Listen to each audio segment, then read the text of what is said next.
And we are live. We are live here at Johnson Field in Riccardi Stadium here at Conneaut. Week number 1, the home opener. High school football is back in 2025. It's a wonderful, wonderful thing. It really has got the marching band on the field. Weather is absolutely fantastic. Couldn't hope for anything better than this. And happy for all of the students that are participating in the marching band, cheerleading, and the majorettes and everything, and the players especially, because the heat and the humidity has finally said goodbye.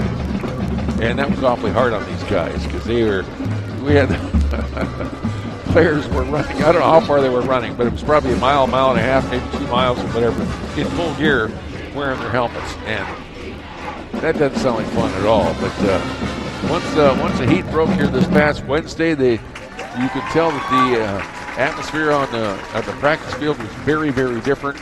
And here we are. It's led us to this place here today on Johnson Field. And with me is Joel Taylor up here in the booth. And Joel, it's good to see you. Nice to be here, Matt. Absolutely. Absolutely. This is what we've kind of put together here. Ben has made a choice. I've been having some problems with my legs and so forth and health. And so we've been bringing some others into the fray, into the WOW TV broadcast area. And Joel is one of them, and we're awfully great to have him. Also have some other guys that we're going to be probably looking at and talking to, and you'll be hearing from in the weeks and maybe months ahead.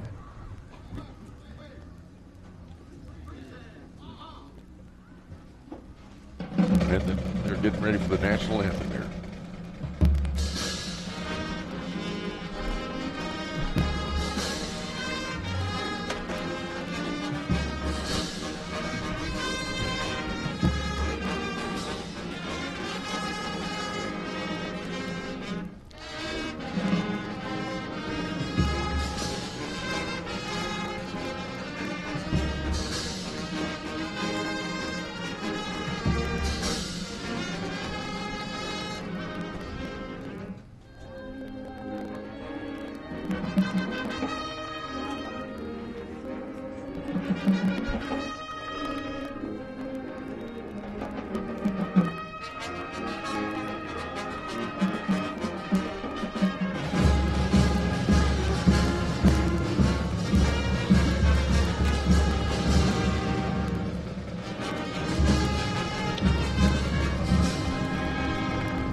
Play ball.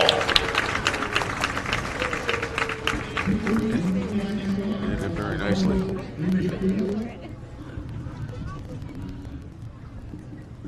And it looks like it's got a breeze that's blowing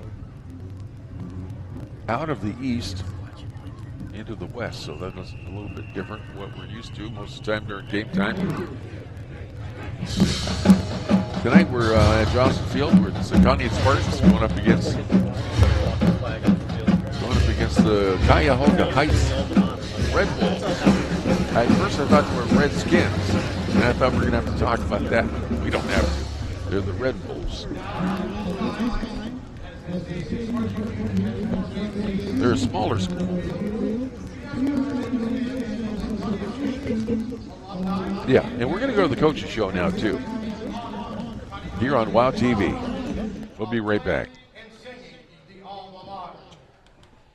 And it's the Chris Breck State Farm Insurance Coaches Show up here at the practice field at Conneaut High School. With me, of course, Coach Rocco Dobrin. Week number 1. Yeah, great to be here. Here we go again, right? Yes, it is. You had I don't know how many milestones you've had as far as how many years does this make it? Oh, I think this is year 15. So 15? That's kind of a milestone. Yeah, this is our 10th year. Yes. For the radio. Yeah. Since we started doing it. So That's awesome. I know, I can't believe it already myself. Yeah, it's good to be back, though. It's kind of strange how the first game is coming up on us, and the weather is almost like fall a little bit. Absolutely. We got a little cooler weather now. The last couple of weeks have been pretty hot. These guys had some brutal practices in the past couple of weeks, and just with the heat. But this week they're happy. It's a little cooler. I bet. I bet, yeah, there's nothing like running when it's 90 degrees out and 90% humidity, right? Right. With full gear on. That's right. Yeah, well, I'm sure they appreciate this right now. Coming off of a year, as we covered before, not a stellar year for you that you were looking for, but, that was your first actual full year, I think, in the CBC. So, and it was a lot to be learned and so forth, but I think a lot of the players showed that they played very well. I mean, you had a lot of guys get some great stats on the season for last year, and that's something to build on. So even with a 2-8 record, pretty solid. I think when you get a 2-8 record, the big thing is you go back and you reevaluate everything. You reevaluate the coaching, you reevaluate the practice plans and everything. You just go look and say, hey, what happened? And so the first thing we try to fix is coaching. Like on my end, I'm trying to fix things that I need to change as a head coach, or get better at, or maybe we got a little lax. And then you look at experience. We were a lot of sophomores started last year, so. And then the third thing is probably leadership. So I think our leadership has gotten better. Our senior leadership has been great this year. Great. And our sophomores are now juniors, so that's going to give us more experience on the football field. Yeah. So sometimes learning, when you say you're going to go back and look at things and reevaluate, sometimes when you watch films, you'll see something like, well, why did we do that? Or, 100%. That's exactly what and you don't even realize you did something, and all of a sudden, it's very apparent to you. Absolutely. You watch film, and we got some new technology, some nice technology with the drones and stuff, and you're like, wait, you're looking at that angle, and you're like, wow, why are we doing this? Why are we doing that? Maybe, hey, why do we run practice this way? Any little thing that we could say, it's not even that we did it wrong, it's just how can we do it better? How can we do it better? Right. And are there things we used to do when we were winning year to year and that we're not doing now, or that we got laxed on, and just, character education. Are we keeping up on making sure that these kids are doing the right thing, being good kids, and following the rules, or if they're not following the rules, are we sitting them? Are we doing the right thing? Are we playing them just because they're a good player? Right. We got to get back to doing the right things, and I think that happens when you reevaluate yourself. We've talked about that a lot up in the booth also last year. About the drones, we see them out there, and they're moving around, and sometimes they're moving at a very high rate of speed. But we've never seen any video from them. Some of the WOW TV people might like to see some of that. Is any of it available, or not really? I mean, there's always video on Huddle, so. Okay. Yeah. That would be the drone video too? Well, we see the drone video. Right. I don't know how available that is. Just in the all right, it's more of a coach's video. Okay. Yeah. Well, there's nothing wrong with that. I just wanted to ask a question. I was curious about it. And really, it's not even, it's not ever based on the fans, because we wouldn't care at all. It's more the other teams. You don't want the other teams to get a hold of it, right? Because it's very true. Of you. Very true. Looking ahead to this year, or this week, Friday night, it's Cuyahoga Heights. Do you know anything about them? Have we ever seen them? We have not played them, but they're just traditionally they're a smaller school, Division 7, but they're a very good Division 7 school. I know a couple years back, some of their only losses in the regular season were to Kirtland. Last year, I think they had 4 losses early, and then they got real hot at the end of the year, and I think they won 3 playoff games last year in Division 7. So you can just watch on film. They're coached very well. They're coached very well, and their players play hard. Their offense looks like it's on point. They're a very nice quarterback. He's probably 6'4", it looks like on film, and big kid who can throw the ball. And they go back and forth from 100% throw formation to, 95% run formation. So what they're doing, but they do it well. So it's hard to stop. And you can see every scrimmage so far they've moved the ball well. They're a smaller team with a lot of speed. Yeah, a lot of speed, they got some big linemen up front, but I would say their skill guys are smaller, but they're quick and they get to the ball fast. Yeah. Anything that you covered a lot. Of course, we'll have that in the preview show too, and people can tune into WOW Radio Facebook page, and they can see that on there too as well. But anything else to lay us, on us for this year? I just think, it's another year, and Colby Stilner's got his second year starting at quarterback. I think he's going to be light years ahead of where he was last year. His leadership's been excellent, and you still got Bowles coming back around him, and Brady Vera and Devontae Harris throwing some bigger targets. So I think you're going to see hopefully a little bit of better offense of production, just with guys coming back second year, starting for that second year instead of hey, the first game last year was their first game ever starting, all those guys. So. That's a good point, too. We even mentioned it, too, that every year before that, we always knew who was going to be the guy coming back for the following year. We always knew it was Rice was going to be there, Fedor or somebody like that, whoever it was, we always knew. And we didn't quite know that last year. You had an idea about it, but you're right. And returning, I see the leadership out here, too, with it, like you're mentioning. So that develops a lot in that player, I think. Right? Yes, absolutely. Absolutely. How about the size with Isaiah and anybody has grown quite a bit? Yeah, I mean, Brady Vera's a big kid. He's, probably 6'3", 225, 220. Our offensive line, Ben Griswold, big kid, is doing well, growing. Priatley's been big, 6'2", 6'3" kid. So we got a lot of bigger guys. And I think all of our guys put on just strength in the weight room. Right. All the best, Coach. Thank you. Thank you. This has been another edition of the Chris Breck State Farm Insurance Coach Show, Week 1, here on WOW TV. And that's the Coaches Show, brought to you by Chris Breck State Farm Insurance. Always glad to have him along. He's a great sponsor, along with our other great sponsors.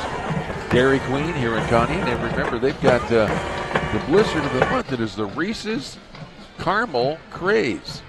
This is enough to drive you crazy if you had one of those. So enjoy one sometime this weekend. And while you're in there, stop in the dining room and enjoy the $7 meal deal. Anything else that they fit your fancy. Also, we've got Save a Lot. Great to have them along. They got some specials we'll be talking about there a little bit later on in the game. And our other great sponsors, too, so we appreciate that. The band is on the field. They're going to play another number here before we get the game kicked off, or they're just at least lined up for the players that run on the field. It's probably what is more of what's happening. I don't see the banner that they'll be cutting through. Are they still doing that, or is it? I don't see it either, but I can't. Oh, yes, it's out. The girls have it out there at the 50-yard line. Oh, okay. Here we go. There it is. It's on the ground. That's why we didn't notice it. And this is a most welcome time of year. I mean, I used to help out with football, and the opening game, you're finished with the 2-a-days or whatever form of summer practice you have now, and school's going to start. I mean, it's just an exciting night. It is, and it's all coming together, and it's the big kickoff for everybody for the entire year here, especially the seniors this year. They're looking to rebound strongly what they did last year. They were 2-8 and 1-4 in the conference. Yes, and you gauge a lot about how your upcoming season is going to be by what happens in the offseason. And I've listened to 2 interviews with Coach Rocco Dobrin, and he talked about his senior leadership, and he talked about kids getting stronger in the weight room, and that's where it happens. And again, numbers are up. They have 68 players on the team, and in the past few years, it's been around in the 40s, and that does make a big difference as far as giving people a spell. So you might be playing 2 ways, but you get a break now and again. Yeah. And it is going to make a big difference. Now we look at Cuyahoga Heights. They have 46 players. They're going to have some people playing both ways, and hopefully we can take advantage of that. Yeah, I think you're right, and that's a good point to bring up, too. Having a bigger roster gives you more depth. Here comes the Spartans running on the field right now, busting through the banner, and they're coming over the sidelines carrying the banner flag. But having that big roster of 65 players, granted a lot of them are sophomores and freshmen, but it gives you that depth where you can replace a player and give him a break on the field. Exactly, and they get experience in the process. Yes. And the situation last year where there were lots of sophomores in starting positions for our varsity football team, and in a normal situation, your sophomores would be playing on Saturday morning in JV football. We had lots of sophomores, so hopefully that bodes well coming into this season with that experience. I think you're right. I think you're absolutely right. And we're looking for him to get off to a fast start here tonight. Of course, we're up against a team that has been struggling a little bit. I mean, they've had some losses over the year, over past last year to this year. But they've got a lot of their offensive firepower back. They got back their quarterback, who's a powerhouse. What's his name again? JT? His name is Zach Schaefer. Zach Schaefer, and their running game is back. They've lost a little bit on defense is where they had their biggest losses. They had 5 returning players, starters, for offense and 4 returners on defense. So they may be susceptible to our offense. We'll have to wait and see. But they got the big quarterback, and he's experienced, and they got a couple of running backs that we're going to get to know here rather quickly, I think. And when you say big, 6'3", 224 pounds for a high school quarterback, that's a sizable young man. Yes, it is. Yes, it is. We're going to find out real soon. Now, they're a Division 7 school, so we're going up against a smaller school, but a team that knows how to win. They were 5-5, I think, last year. They were steeped in tradition. They started the season slowly last year, below their expectations, but caught fire, winning 6 of their last 7 games. That's right. And they went 3 games into the playoffs and eventually were stopped by Hillsdale in the regional championship. So they were 6-4 last year, right?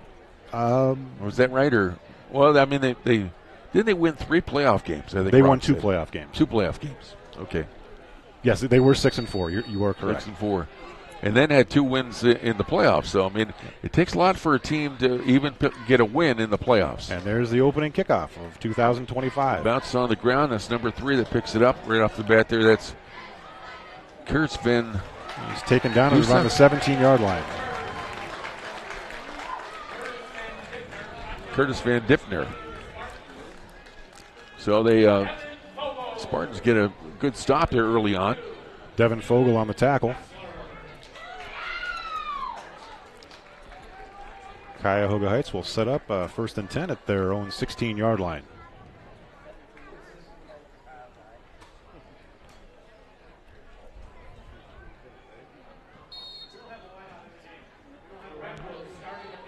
Zach Schaefer under center this time.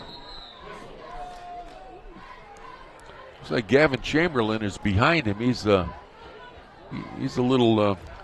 And Cuyahoga Heights has called an early timeout. Wow, that's unusual. It would be actually the first offensive play of the game. But Rock takes the advantage of that too. He heads out on the field talking with the guys. There's not much to really discuss, I don't think, yet, unless they see something on defense that they. Or a possible communication problem or a personnel problem. Yeah. But if you haven't been out here yet, Joel and I were talking about this. The lighting that they put in last year, I believe it was, right? Yes. It was just gorgeous lighting. It's I don't even know what kind it is. Is it like an LED or? I believe they are, yes, and on the soccer field as well. Super lighting, though. I mean, it's not the LED that you buy from your Walmart store, and they light up the entire place out here, and you really got to come out one night and see this. It's spectacular. Zach is back, takes off, tries to hand it off up the middle, but he gets stopped after a yard gain, and that's about it, maybe 2. Oh, they marked him for close to a 4-yard gain. And according to their preseason interview, they said that Cuyahoga Heights would be run heavy. Yeah. Yeah, Coach says they tend to split off, like they'll all of a sudden be pass heavy and then be run heavy. So Zach Schaefer again, under center this time. Same formation. He takes off running himself, trying to run off left tackle. He gets stopped real quick and put down. And that is Jake Sabo with a big stop there. Used to him, he was their leading tackler last year. 3rd and very short.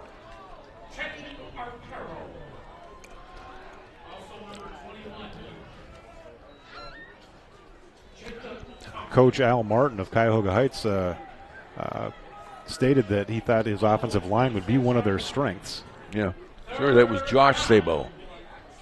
Correction on that. Schaefer is back, under center again, man in motion, hands off a right tackle. He gets a couple of yards, close to a 1st down, and I think they're going to move him there. A little stutter step. They're not getting a lot, but they're getting enough to move the chains here early in this game. Be a 1st down at the 31-yard line. 10:38 here to go in the 1st quarter. 0-0 early in this one. Thank you for joining us for our opener here at Joslyn Field.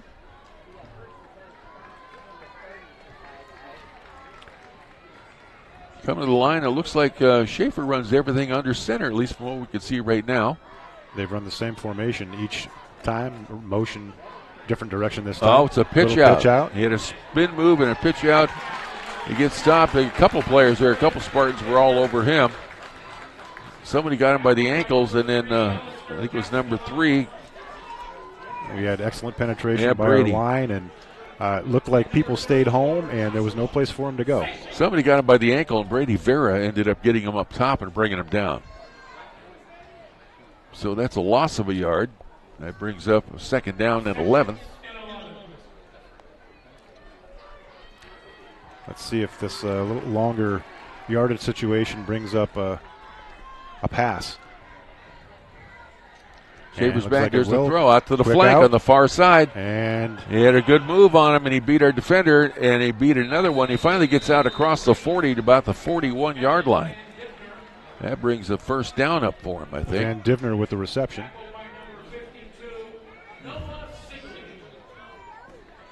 Well, that caught us by surprise there. Brings up a 3rd and 1. Oh, it isn't. It is not first down. Okay.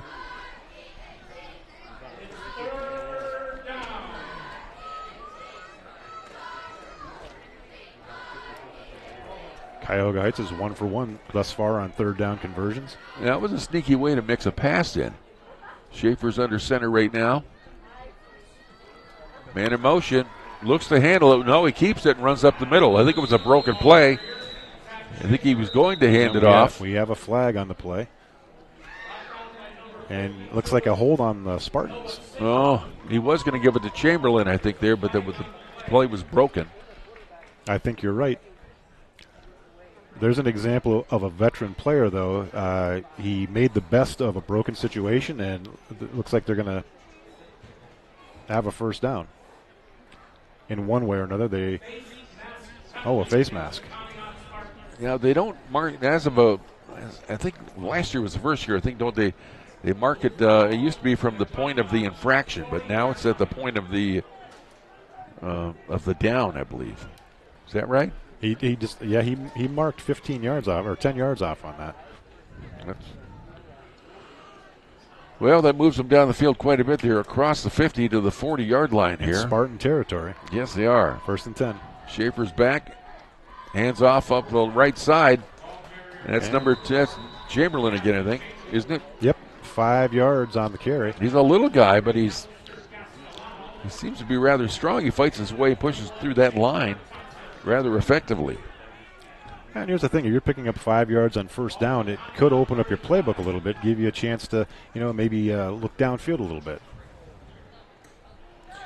Well, what we've seen when they do mix that pass in, as they've done early in the game here, it is very deceptive. You're not expecting that at all. Another handoff up the left side on the left tackle. That's Chamberlain again.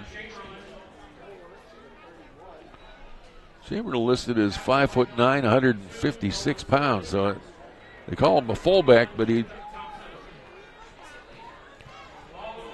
As Coach Dobrin alluded to, they come out in relatively the same formation. It's just a matter of stopping them. They run a variation of plays off that formation.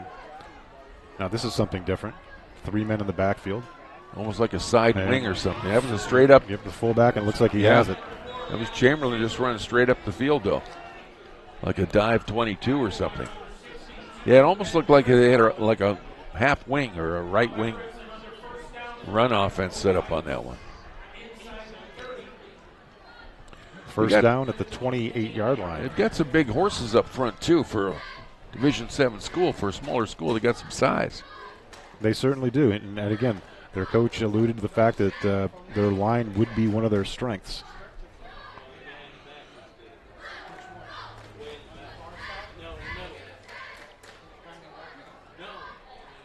Zach is back. Looks the handoff. It's a broken play.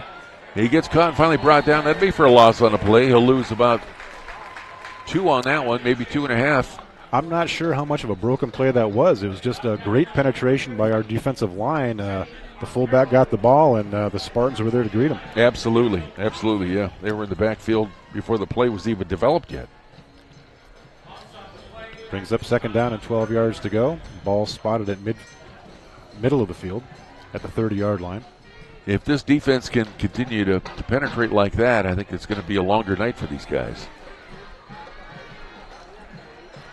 Again, they have their double wing fullback with a split to the left. Zach Schaefer takes a snap. Oh, he was looking to throw it that time. A timeout by the Spartans. Got that in just before. That one, Chamberlain took off running to the left. It might have been a running pattern he was going into because it looked like Schaefer was just kind of looking to throw the ball. But it's 7:25 to go here in the first quarter. Still 0-0, but these Red Wolves of Cuyahoga Heights are moving down the field. They are. And again, you can throw small school out the window. This is a good football team with a tradition of winning. The last 4 years, they've made the playoffs. Their coach is in his 28th season. He started in 1997. Cuyahoga Heights has been to the state championship twice during his tenure. They've been runner-up both times, but they are no stranger to the playoffs.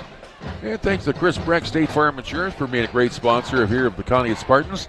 Remember, it's time. Always look to save money on your insurance. Give them a call, 593-1191, and look at bundling your insurance or making any changes that you can to try to save money on your insurance coverage bill. Chris Breck, State Farm Insurance. Red Wolves back out onto the field.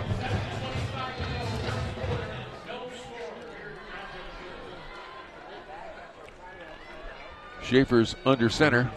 Takes the ball as the pitch out. Number 3 got some running room, and he's through the gap all the way down almost to the 20-yard line. Picked up about 9 yards. It's Curtis Van Divner.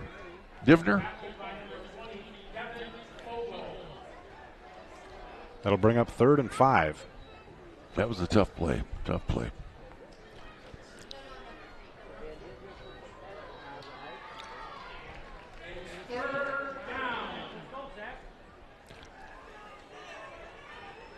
Schaefer handoff up to the left side is Chamberlain. He's got some running room running off the left tackle. Down, they're going to mark that one down about at the 11-yard line. This is an impressive drive. Yes, it is.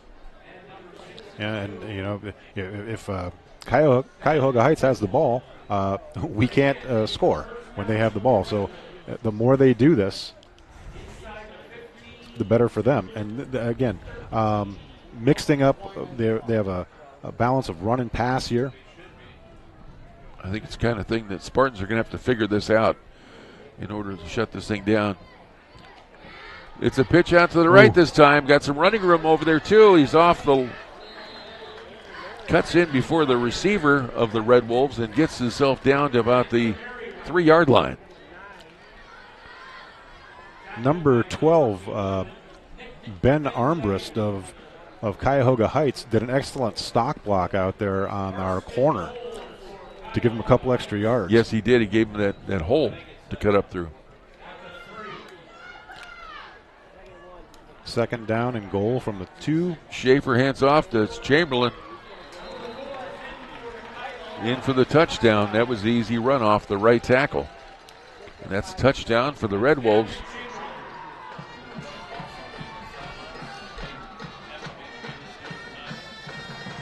Well, they're well coached. We know that. According to the stuff I read on them, too, it said one of their strengths was at the center of their offensive line. Yes, he's returning senior, and center is such an important spot. You have your returning quarterback and your center. That's provides a foundation for that line. Yes. And they have tried to run at that like in a dive 21 or dive 22 type run play. Oh, it's a bad snap. Looking to throw it. He throws it. And he throws it. Well, he saw... almost out of the stadium. Yeah, he saw a player back there, but it wasn't one of his. It looked similar, except there was a girl. She's got a similar jersey on, but she's wearing red shorts. And she was open, but she was not eligible. Well, in a game like this, a misconversion could be very important. Yeah. Let's see how the Spartans come out now and answer this, and see if they can get some kind of sustained drive of their own or a big play. So no point after attempt was made. Not successfully, so they stay at 6. 6:05 to go here in the first quarter.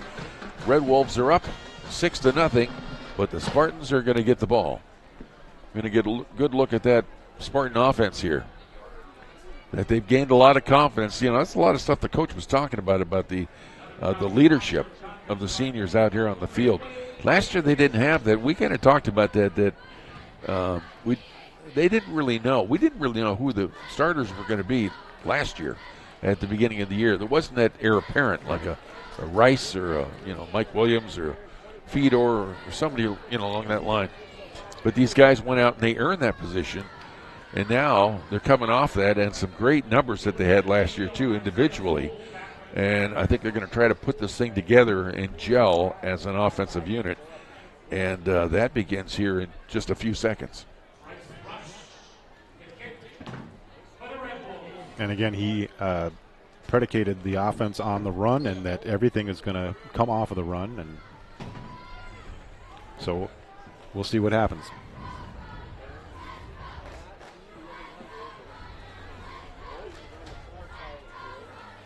There's just a handful of Red Wolves fans that showed up tonight. It's a long ways out for them. We understand that. Appreciate them driving out.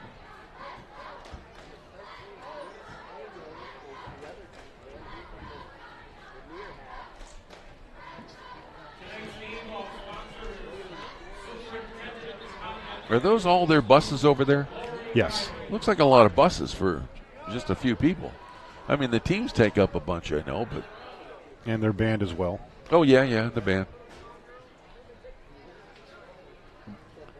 Okay. They're going to let them kick it now.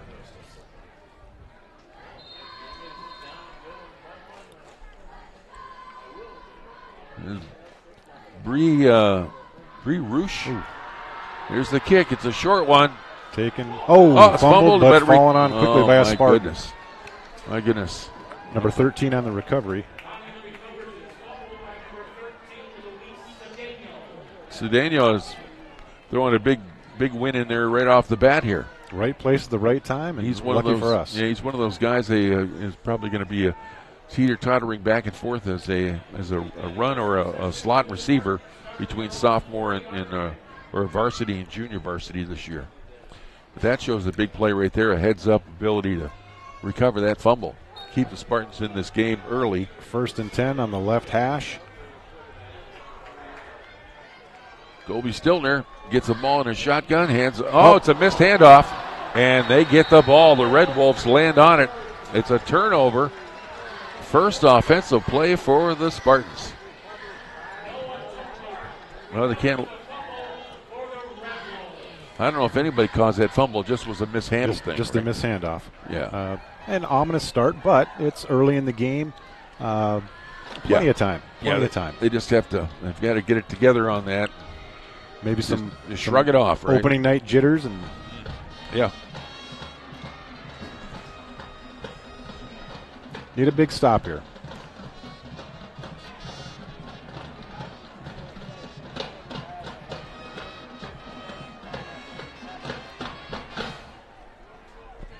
So we got Schaefer and company. Are right back at it again in very good field position.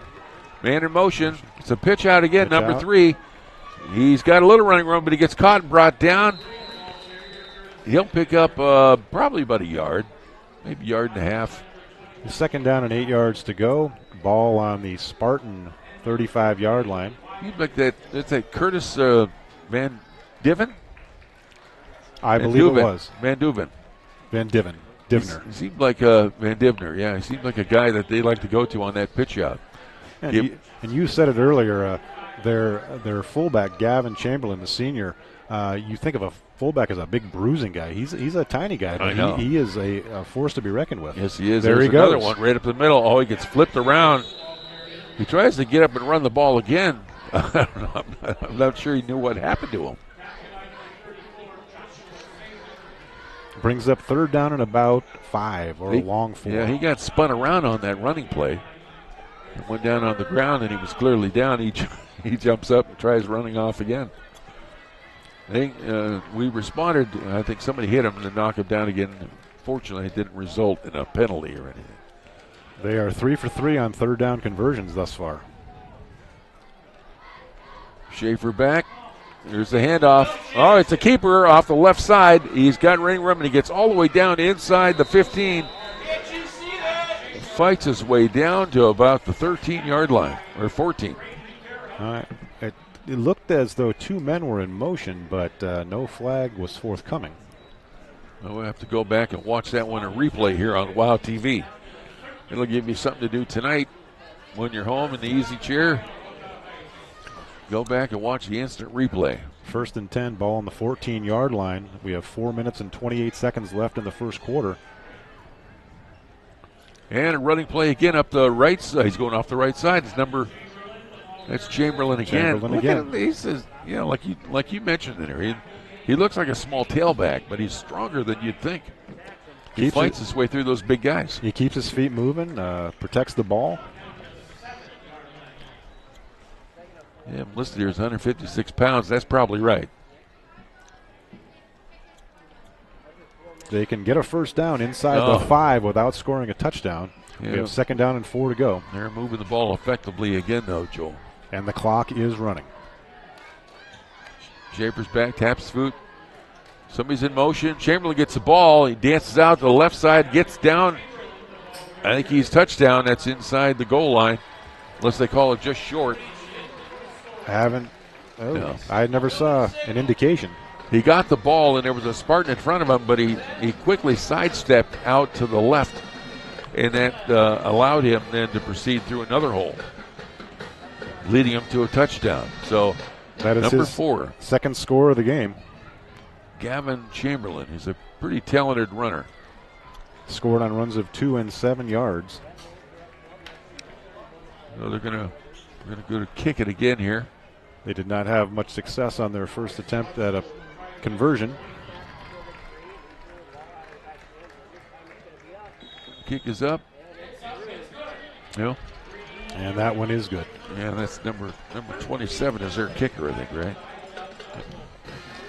Surprised me a little bit that they didn't go for 2 there, missing the extra point. But I'm surprised by a lot of things here so far. I mean, it's first quarter still, 3:31 to go in the first quarter. But the Red Wolves are getting a big jump on us here. A lot of opportunities are missed by us, and they are taking advantage of them. I think you're too good of a team to make too many mistakes on, right? Yeah, they're definitely a well-coached team, and their coach made a point that they lost a lot of people last year, but at the same time, they've got some talented people filling in their shoes they're going to go through some growing pains, but there's no shortness of talent here.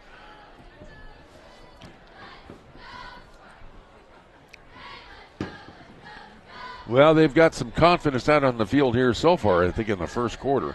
I think the Red Wolves are feeling quite confident in what they're doing here tonight, because it's working rather well.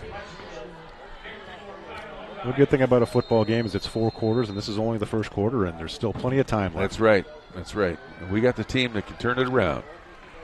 There's the kick. It's a short, high kick. Same kind of kick. Oh, they're battling for it. It gets caught. He's battling forward, fighting for the sideline, and finally brought out of bounds. Oh, there we go. Him. Number 7 from the Red Wolves pushed him after they were probably 3 yards out of bounds. Yeah, that's a little too much aggression there. Yeah. That's not a very smart play, but when you're caught up and you're emotional, and so that's probably unsportsmanlike conduct from the 40-yard line. That'll add 15 on. That'll put us down to the 45-yard line.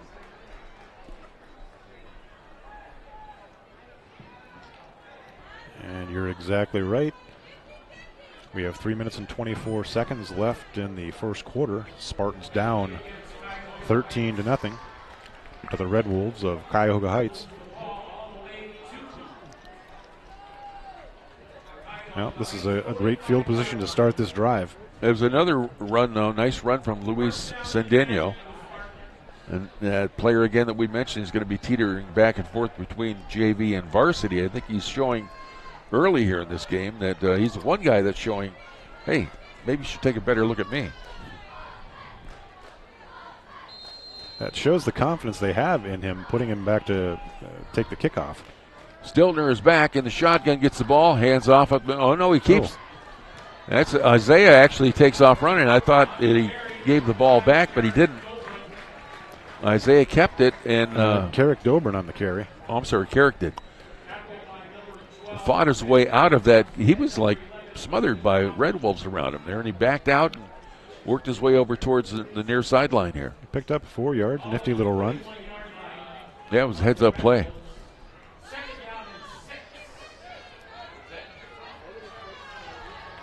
And out of the shotgun with Dobrin, the only one in the backfield.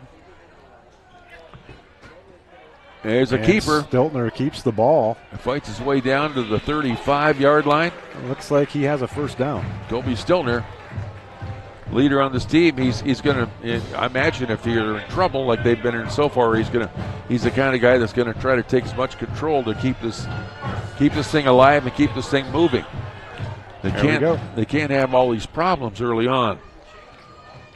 Stiltner's looking at the sideline,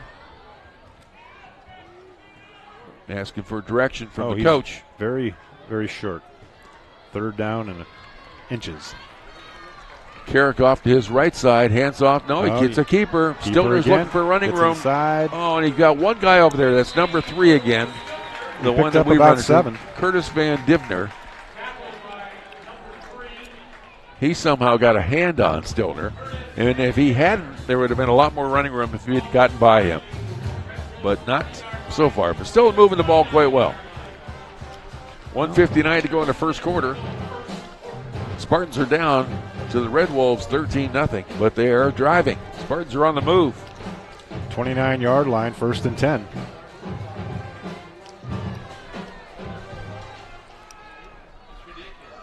Carrick Dobrin in the backfield with Stiltner out of the shotgun. Vera's out here on the flank as a wide receiver, along with Case and Hayes. Connie wants to talk about it, and some about it they didn't like. Conneaut has called its second time out of the quarter.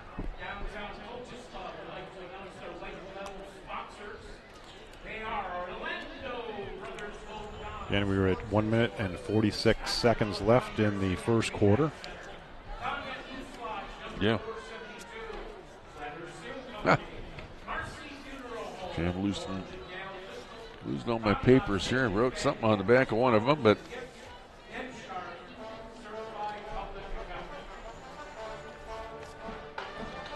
and Coach Dobrin in the pregame spoke of that senior leadership, and when you're down 13-0, that's where this leadership is going to come in handy. Keeping everybody calm, and we got plenty. Telling them we have plenty of game left, and just staying the course. That's exactly right, Joel. Keeping them fired up and getting back on track. Trying to turn this around. They want the momentum switching back in their favor, and they're in the process of doing that right now. Carrick is in the backfield again. Stiltner off to his right. 2 wideouts on the near side. Case and Hayes and Vera. One on the far side, that's Devon Harris. He's talking to the line. Stiltner is talking to the line. Gets a snap, it's high. Throws to Harris across the middle. Nice play. Crossing pattern. He gets himself down to about the, looks like the 15-yard line, or 17 they're going to mark that at. Looked like a skinny post. He found an open area and a beautiful pass. That's Devon Harris. We're going to hope for big things from him this year. Here's a snap again. It's a running play, a number 5 run over there. Carrick Dobrin with the ball. He gets down to about the 15-yard line. Picked up a couple. In the last minute of the first quarter. This quarter has cruised by with both teams running.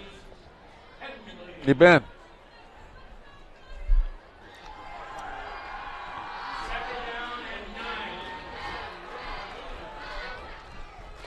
Second down and 9 yards to go.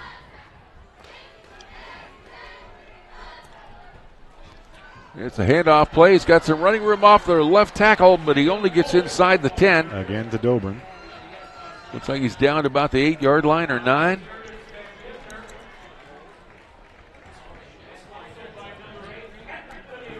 And I don't think we'll get another playoff in this quarter. No, it doesn't look like it. And it's going to be 3rd and about 2 yards to go when we return.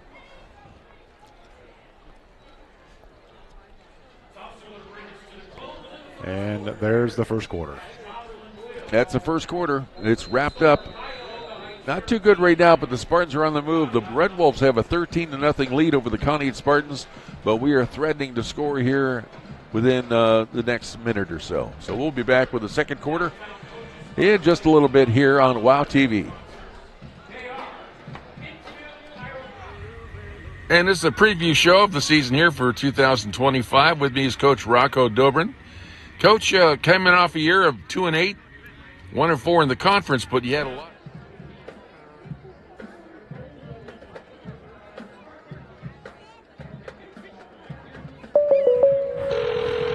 State Farm, Kathy here. Hey, it's Mike. My team just pulled off the biggest upset ever. Nice, Mike. And some fans are getting crazy. They even flipped over a car. Whoa. Turns out it's my car, though. Oh. But I don't want to be upset right now. I want to know State Farm's going to take care of this, right? We got you covered, Mike. Yes! Woo! Go with the one that's here to help life go right. State Farm. Switch to State Farm and you could save. In Conneaut, call me, Chris Brecht, at 593-1191 or visit me at brechtinsurance.com.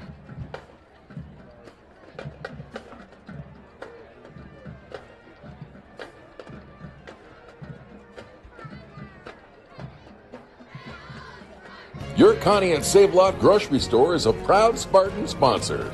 Your Save-A-Lot means the lowest prices on the name brands you know and love every day. Save-A-Lot food prices are deeply discounted when compared to other conventional grocery stores. Not only does Save-A-Lot offer the lowest prices on groceries, but fresh produce and fresh meat cut daily in their butcher shop. Your Conneaut Save-A-Lot on West Main. Not lower quality, just the lowest prices. And we are back. Conneaut Spartans. Colby gets a snap. He takes off running on the left side with the ball. Looks like he is going to score. Untouched into the end zone. Colby Stiltner. There is a flag on the play. Uh-oh. No. It looks like a possible hold on the Spartans back in the secondary. Boy, they didn't need to do that. He was wide open to walk into the end zone. There was no need to help him out on that one, but nevertheless. What do you think? Good?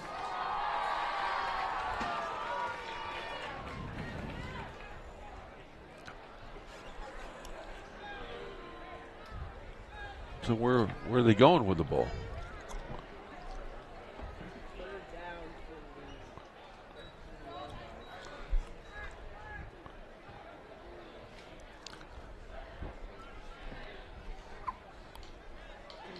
So it was a 5-yard penalty for holding. Yeah, that's what it looks like from here. It looks like the ball is. It's 3rd down and about 6 yards to go.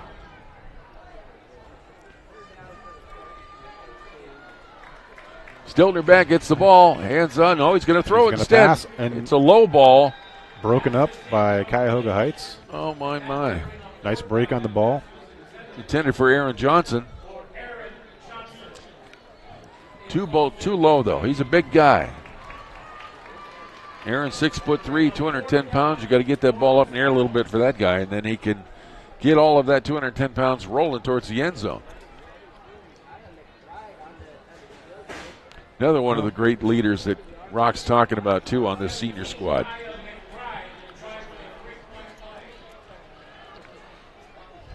And got Kaya in.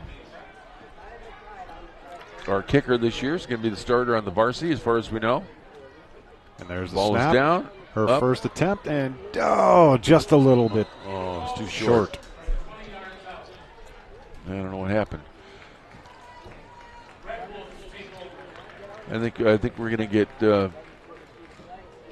lot of great success out of her this year, though. I like to see that. I like that call, giving her some confidence in going to her. It didn't work out this time, but I'm sure she's going to have plenty more opportunities. Yeah, she has great technique. She really does.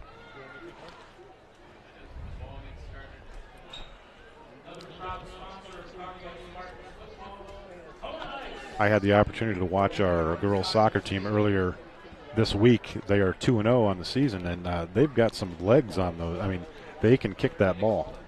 Yeah. Yes, it was holding, Ben.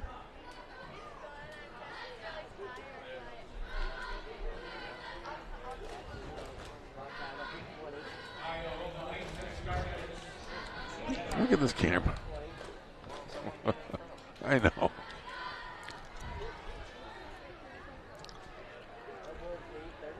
Now Cuyahoga Heights, their first time out of the shotgun today.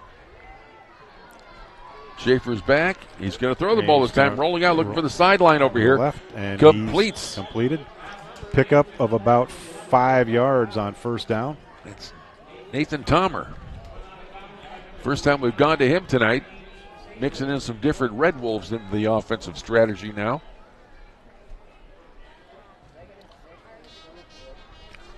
Second down and 6. That's the problem, right? Battery. Good. We got a bad power strip. I think we need to get another power strip. And back to the more traditional formation. Here's a run play up the middle again. He gets a flipped around. It's Zach, a keeper for him. We're trying to run off left tackle. He gets spun in the air and down, but not until he picks up all the way to the 34-yard line. That's a first down. That was excellent ball fake there. I mean, I did not pick up that he had the ball until I know. I know. It's nice and healthy to see a sideline full of players here for the Conneaut Spartans. Schaefer is back, man in motion, hands off up the middle. Now it's keeper. He kept it again. Schaefer trying to do another keeper again. Now they're starting to have a little trouble moving the ball. Second down, I don't know, 8 yards to go. Second down and 6 yards. Yeah, maybe something that the players are noticing. The senior squad out here, this is an experienced bunch. Part of what I'm sure they're laying their credentials on is coming back after a whole year playing as players they didn't really know. They didn't know how good they were. They didn't know much about themselves and how they do. And they're going to be learning each game as it goes along, and it looks like they're doing that now. Schaefer is back. Running play up the middle. That's Chamberlain. Nice play. Not much on it. Gets about a yard, though, maybe a yard and a half. It'll be 3rd down and 4. They're going to give him to the 40 on that one. Cuyahoga Heights is 4 for 4 on 3rd down conversions. And in addition to what you just said, Coach Dobrin said the defense would be a work in progress. They're going to fly to the ball and play physical. Right.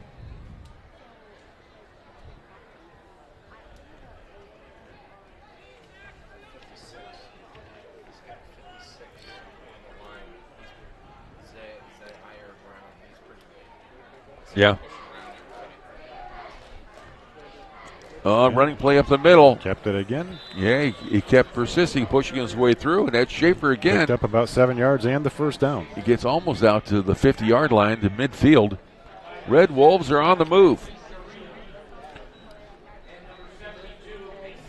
And since we had that touchdown called back and missed the extra point, or missed the 3-point attempt, we really got to try to stop these Red Wolves now.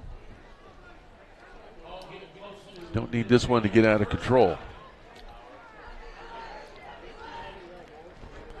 Spartans are swarming up on the line of scrimmage. The handoff, that's Chamberlain looking to go off the right side.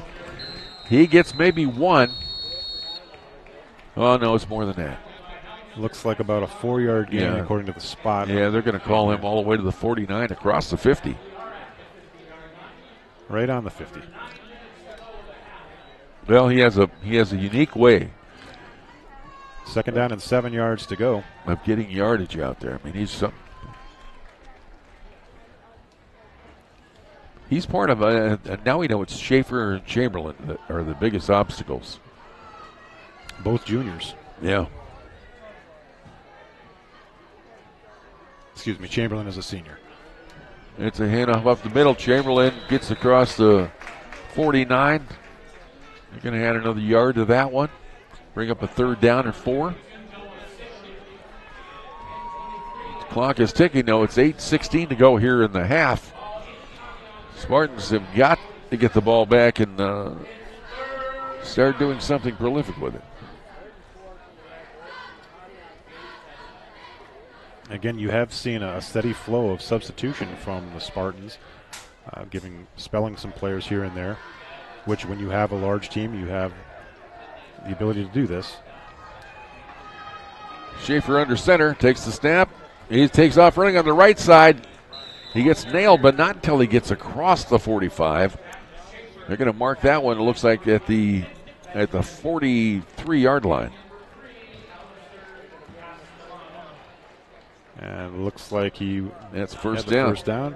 Again, that makes 6 for 6 on third down conversions for Cuyahoga Heights. Not any big, spectacular, plays like long runs or anything like that, but they're very efficient getting it done. Yep. Moving the chains, right? They're doing exactly what they said they were going to do. And it's a similar game plan to ours, using the run.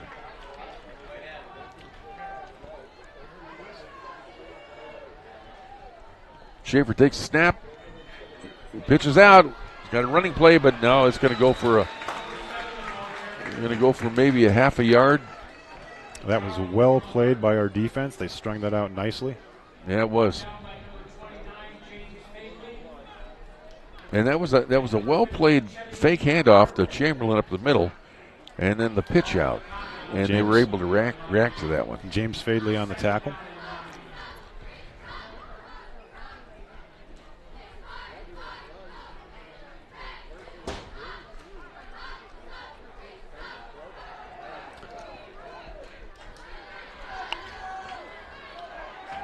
Spartans in a position to stop here. It's up the middle again. He gets nailed, not until he picks up another yard. Finally brought down. They're gonna call him. It's a 5-yard gain, I think. Or almost 4 yards. They're bring up a third down and 4. This is a do or die type of thing, as we talked about. They've got to stop them now and get the ball back. We have not stopped them yet on third down. Yeah.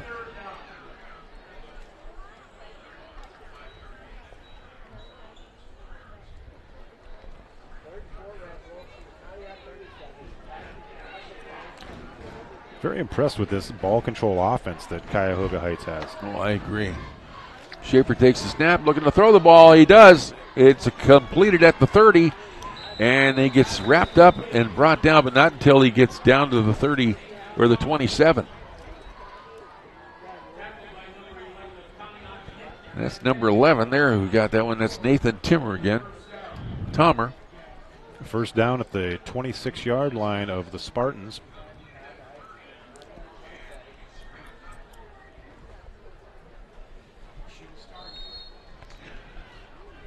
That was rather telegraphed in that play.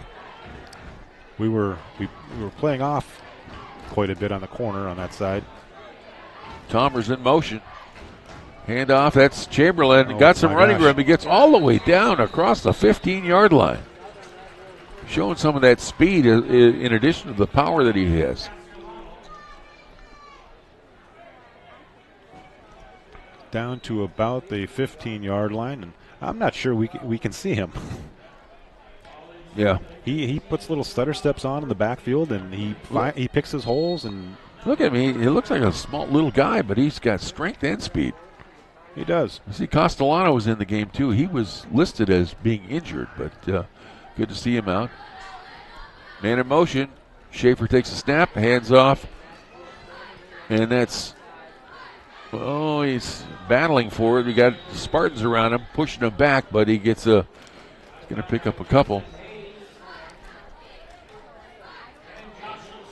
Second down and about 7 yards to go. They can get a first down at the 5.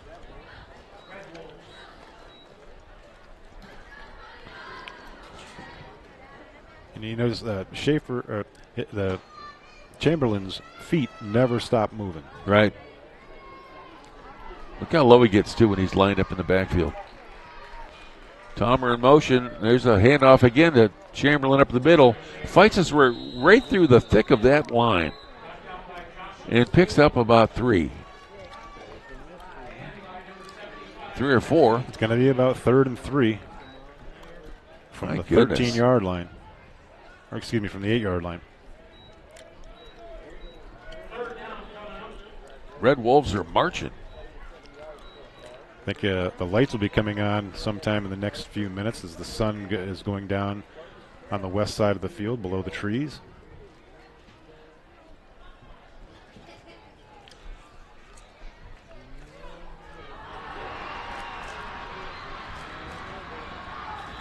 Schaefer's signaling timeout. He wants to talk it over.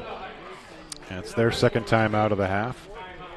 I think they're not sure what they want to do. So with that timeout, we tell you that Save-A-Lot is a great sponsor of the Conneaut Spartans, and they've got some specials going on. And this week they get ribeye steaks on special, but starting next week, they're going to have T-bone steaks on special for $5.99 a pound. Pretty good price. If you ever shop for meat out there, you know what I'm talking about. $2.99 for boneless, skinless chicken breast. Another great special. You can find that at Save-A-Lot. Not lower quality, just the lowest prices.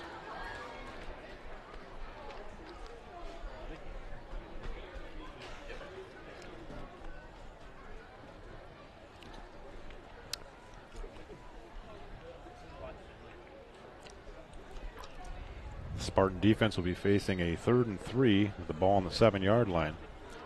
And again, they've yet to stop the Red Wolves on 3rd down. Yeah. I think the Red Wolves are showing us, even though they're a smaller school, they're showing us how they won 2 playoff games last year. Schaefer back, handoff up the middle. It's into the end zone. Chamberlain only gets hit by Brady Vera at the goal line, but not enough to stop him. So that's another touchdown. Takes them to 19 here at the end of the first half to 0 for the Spartans. And if my math is correct, that's Chamberlain's 3rd touchdown today. He's a talented young man, though. He really is.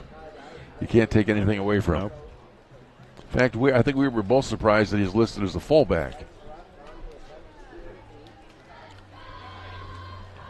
Until you watch him run. Number 27.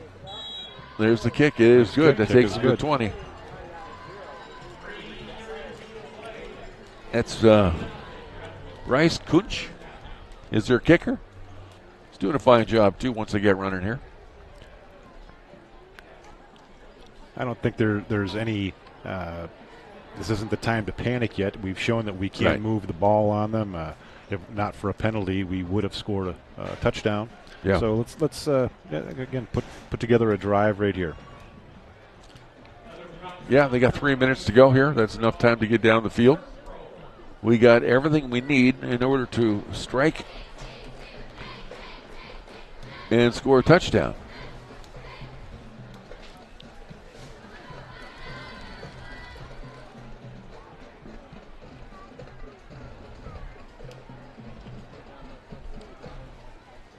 I think they're probably a little stunned right now, but they have to, like you said, they have to get beyond that. Realize, hey, we practiced a lot. We know what we're doing. We had our offensive strategy laid out, what it is that we plan to do against them. Let's get out there and let's execute. Yeah, play our game. And, again, this is where that leadership's going to come in handy. It has to show here. Ball teed up on the near side hash mark of the 40-yard line. Kunch with a kickoff. And there he goes. It's kind of a high backspin ball. Each picked up. Has been identical. Oh, he's gotten to the outside. I don't know if that's Cedeno with the ball there. Gets nice hit, return. knocked down. About a 20-yard return. Louis Cedeno, another great run. He's on his way. I mean, granted, we see what's going on in the game right now, but Luis Cedeno is really having a fine game. He certainly is. And he's put us in excellent field position to start this drive. First and 10 from our own 46-yard line. 3 minutes and 24 seconds left in the second quarter. Here's a handoff going off the right side tackle. Fights his way down. Gets bounced back. I don't know if they're going to mark that. They'll mark that across the 45, 46-yard line. It's Isaiah Bowles into the game now. Got back to the line. It'll be second down and 10.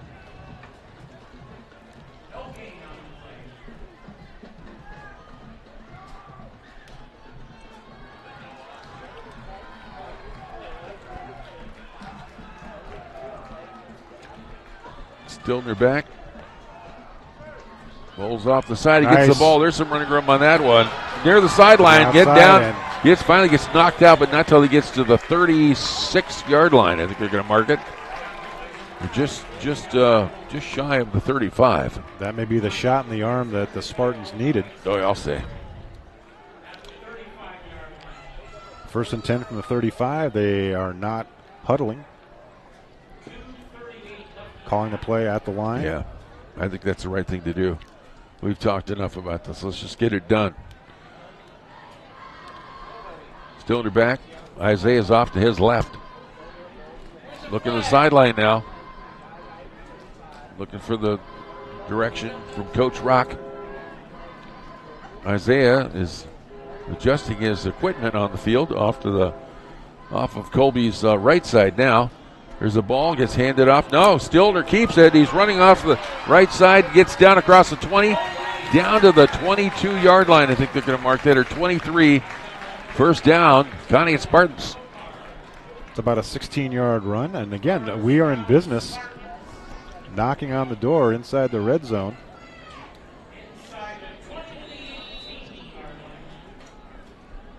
First and 10, again, no huddle.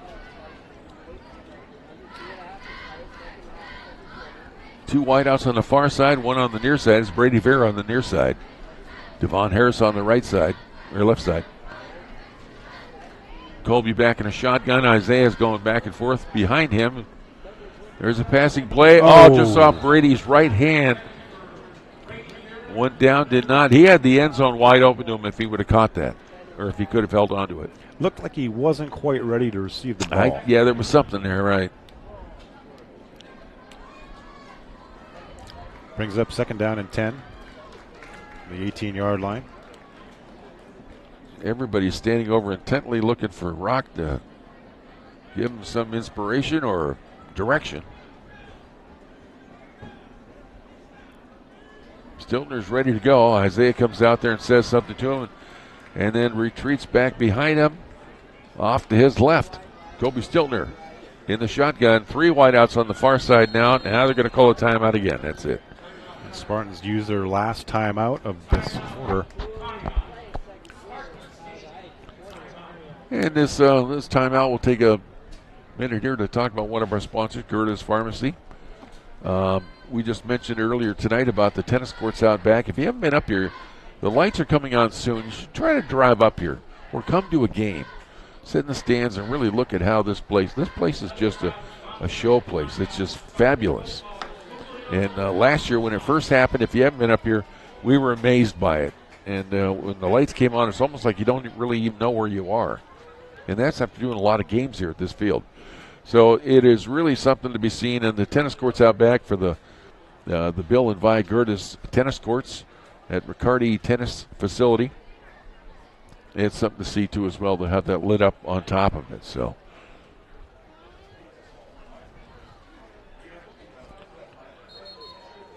Yeah, we really do have something special here. No shortage of compliments from opposing teams that showed up during my tenure as athletic administrator about our facility. And we have a great crew that takes care of it. Second down, 10 yards to go. There we go. They got to move it here. Three wideouts on the far side. Vera on the near side. Stiltner back. Isaiah behind him. Gets the ball, looking to throw. It's completed over to the left side. Over there is wide open. He's going to score. Touchdown, Conneaut Spartans.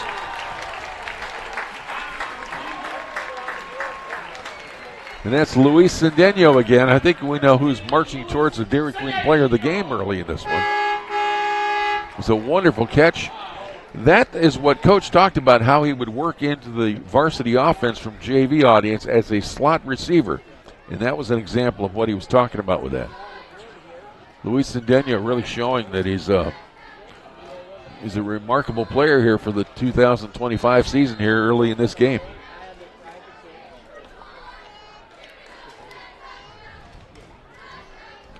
Ball is down, the kick is up. It is. Kaya, good. It is through. There we go. Kaya with her first extra point for the season. Congratulations to her. And we have a football game again. Yes, we do.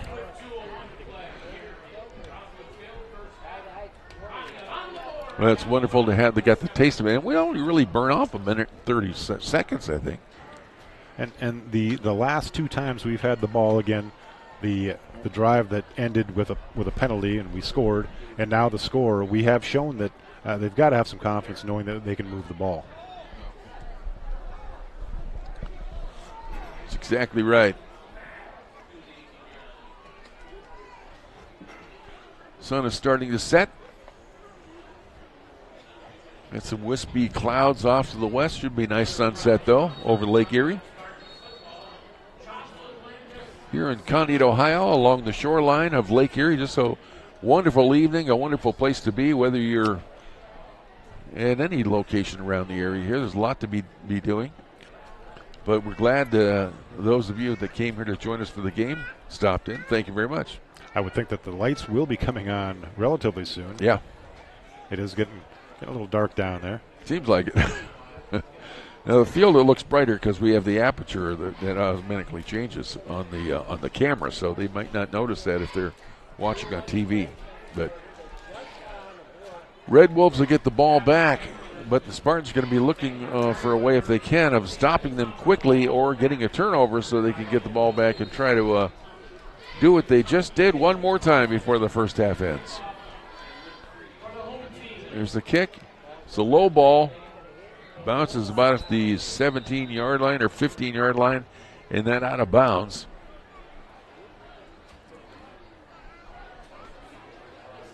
Well, if our defense can stiffen up and hold them before halftime, the Spartans will get the ball in the second half to start the second half.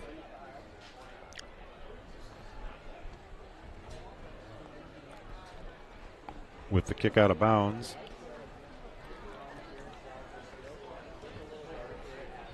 The Red Wolves will begin from the 35-yard line, their own 35, 1st and 10.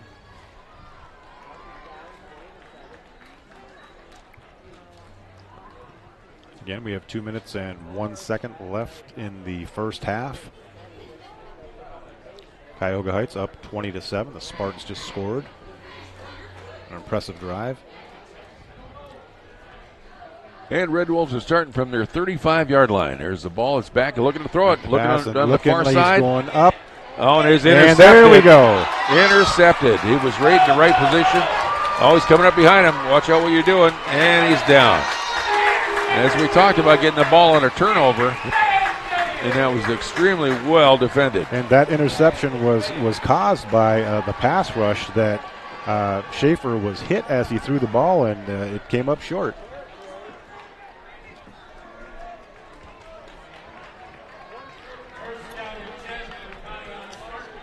First down at the Cuyahoga Heights 47-yard line. That was Nick Vendetti on that interception, right? Number 11. Big night for him. That was a big play, big-time play. That could be the kind of play that could turn it around. Not only the momentum, but gets us back in the game here before the end of the first half. We got 1:49 to go. Steltner's back, 3 wideouts on the far side. He gets the ball, hands off to Isaiah. No, he keeps it on the right side and battles his way down about to the 42-yard line. Picks up about 4 yards, and they have no timeouts left. But you can see a shift in momentum. Yes. In the last 5 minutes. Absolutely. That's what you have to like about high school football. Spartans out of the shotgun. Colby back. Isaiah off to his right. Gets the ball. This time he does give it to Isaiah, who's battling. Oh, they're waiting for him, though.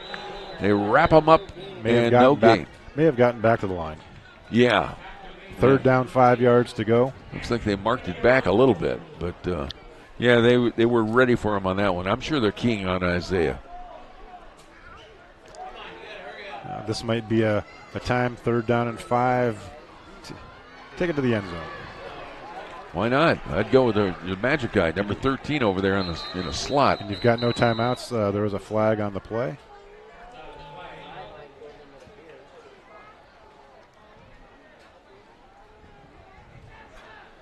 He's saying players got to get back. I think they were in the zone that they're not supposed to be in. So no flag, just a warning.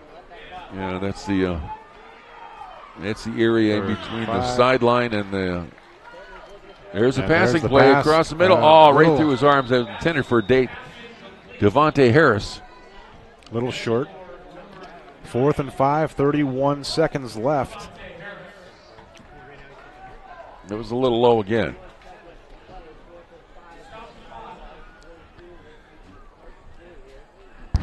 That's a big guy, 6'2", 156, a big, tall, lanky receiver. Got to get the ball up so he can do something with it after he catches it. Colby gets the ball, looking to throw it again. It's over the near sideline. Luis Neno gets the ball. Nice reception across the 30. It is down to the 27. He does have the first down. The clock stops while they move the chains. Another big play from Spartans Luis. Have a play called. Colby's back. Vera's on the near side. Chains aren't even set yet. There he downs it to stop the clock at 22 seconds. They're gonna at least try to get it down. They're gonna have to try to go in the end zone now. They might have 2 attempts. That was interesting. The chains weren't set for the down markers, and the officials let the play. Yeah, you think they would have stopped it? Official timeout. You guys leaving? Here's Stiltner back. He's moving out of the way. He's got some pressure on him. Throws it out of bounds. Stop the clock. All right, smart move. Didn't take the sack. No, he didn't. Still have 16 seconds left. They had a blitz coming from the Red Wolves. We haven't seen that yet, but very effective, too. They got 3 players through that line and putting pressure on Colby right off the bat. Probably would have been a good time to hand off the ball for a running play. But you just never know. 3rd and 10. They should, with 16 seconds, they should have at least 2 shots to the end zone. I hope so. Stiltner back. He's going to throw the far, near side. He gets the ball off. And Isaiah's hands are out.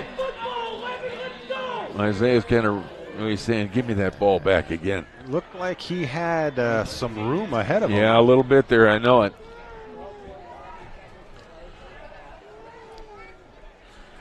And I think he tried to run before he had the ball in his possession, but.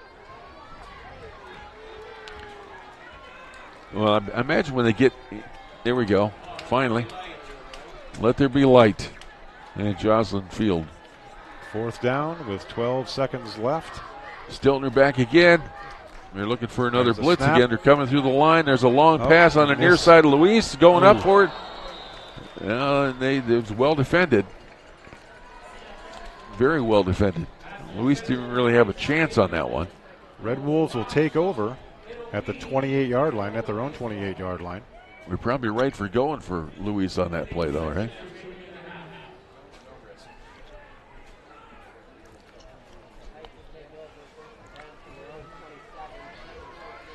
With a little over 7 seconds left before half.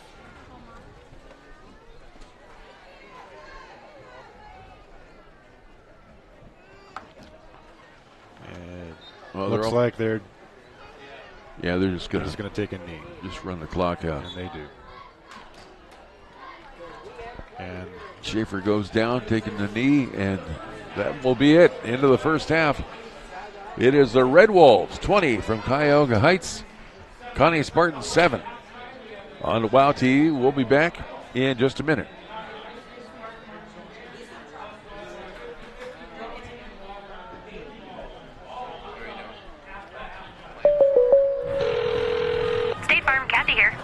Mike, my team just pulled off the biggest upset ever. Nice, Mike. And some fans are getting crazy. They even flipped over a car. Whoa. Turns out it's my car, though. Oh. But I don't want to be upset right now. I want to know State Farm's going to take care of this, right? We got you covered, Mike. Yes! Woo! Go with the one that's here to help life go right. State Farm. Switch to State Farm and you could save.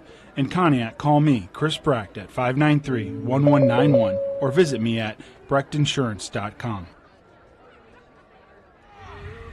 And this is a preview show of the season here for 2025. With me is Coach Rocco Dobrin. Coach, coming off a year of 2-8, 1-4 in the conference, but you had a lot of good things that happened last year that you can build on, I think, right? Absolutely. We got a lot of sophomores playing last year, so that means there's a lot of juniors playing this year, so there should be a lot more experience on the field. And I really like our senior leadership so far going into this new season. That's great. Any new developments or surprises? There's always something that kind of surprises you, how somebody shows up and they're in better shape than you expected, or whatever that may be. Yeah, I mean, we just got a lot of young guys that are going to contribute. We got a lot more kids on the team this year, so we got a full freshman team. We got a JV team, so about 65 kids on the team. So handling that's been new to us. And then at the varsity side, like I said, it's mostly seniors and juniors starting. But we do have a couple like minor injuries here or there, but that allowed some sophomores like Jacob Thompson, Nick Vendetti, DeAndre Weatherspoon, some of them sophomores that now they're stepping up and playing a little bit of varsity time, which we weren't expecting. We were expecting those guys to be JV guys. Maybe Louis Cedino, he's a good slot receiver that'll be teetering between JV and varsity. So there were some surprises there. A lot of those sophomores on the field that you saw last year just really grew as just this offseason and just got much bigger, better, stronger. The Brady Veras, the Devontae Harrises, across the line, you got the Mason Pratleys, and those guys. Jarena is a sophomore, but he started last year. He's another one, young guy. On the defensive side, Sabo is doing a great job for us. He led the team in tackles last year. So there's just a lot of guys that are stepping up. And then the senior leadership has been excellent with Colby Stiltner. Carrick Dobrin's doing a good job. Hayes has done a great job. There's a lot of those senior guys in those senior roles. Chetty on the offensive line and defensive line is stepping it up. So those senior guys that are getting in there are really being good leaders, and it's really made a difference with this team. Aaron Johnson's a great leader also. So there's just, anytime I name a senior, you're thinking good leaders, So we're proud of what these guys have been doing in the offseason. All the best to you in 2025. Thank you. And this is a preview show of the season here for 2025. With me is Coach Rocco Dobrin. Coach, coming off a year of 2-8, 1-4 in the conference, but you had a lot of good things that happened last year that you can build on, I think, right? Absolutely. Heart disease is the leading cause of death for men and women, but we can help. With early screenings, we can help find problems before they're life-threatening. With a team of nationally recognized experts in cardiovascular care at locations convenient to where you work and live. No matter how complex the issue, we can help. University Hospital's Harrington Heart and Vascular Institute is here for you.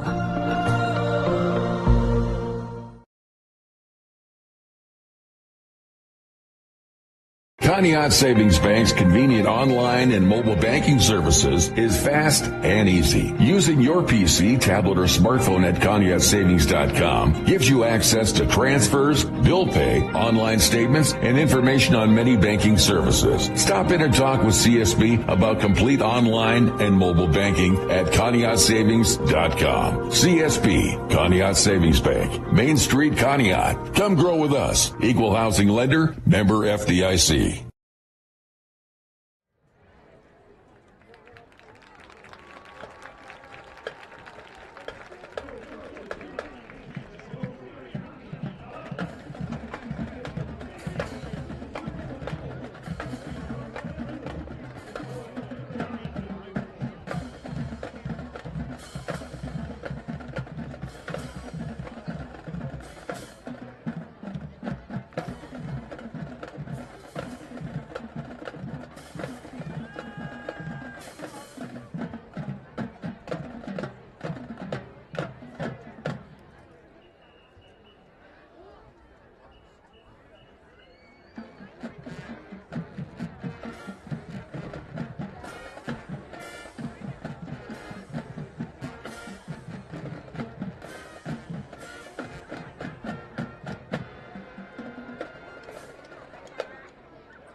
Well, we got the Red Wolves out there on the field, putting on the halftime show for us here, and pretty soon the Spartan band will be, they're lined up on the far side of the field. Looks like the Red Wolves are going to be marching off right now. And I want to thank everyone for tuning in. This is Youth Sports Recognition Night, so we appreciate all the kids and all they do. And the recognition happened early in this game, or early before the game, so we're grateful to them all that showed up, and had a wonderful day to celebrate that. And we're looking forward now for the Conneaut Spartan Marching Band to take the field. I know a lot of people tell us they'd love to hear the band, so we're going to allow you to do that, but not until they get on the field. I would say in the first half, though, if we're going to do a recap on it, it's got to be, I mean, Stiltner has done a good job out there, but Luis Cendeno, amazing performance by him here tonight. I think he's been the spark plug in the first half for the Spartans, surprisingly so. Yeah. He's not the guy you'd expect, I think, out of all the players we got. But, hey, same thing happened last year with Josh Sabo.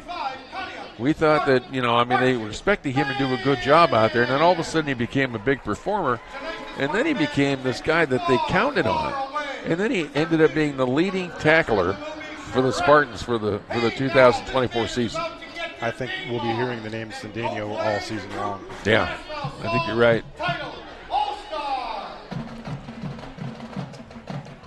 Here they go, taking the field.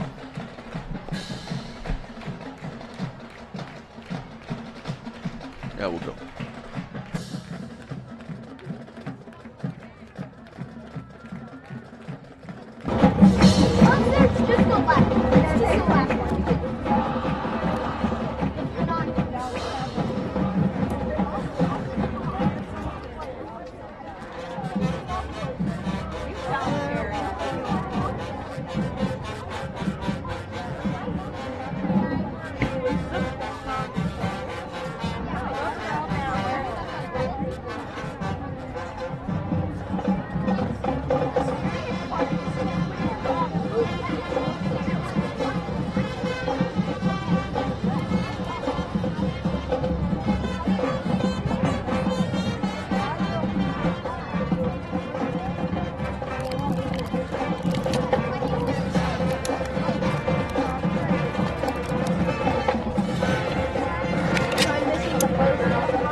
What's it like with both older siblings gone now? It's weird. I mean, well, it's also not because Bradley wasn't home that much anyways. Okay.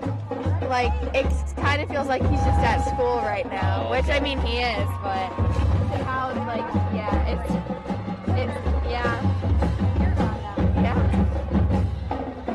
Did you guys fight over his bedroom, or did you leave it alone? No, we left it alone. I do not want his room. Is it hard to say goodbye, though? Yeah. It was sad for sure. At least when he's in Cleveland, he's not that far. Yeah.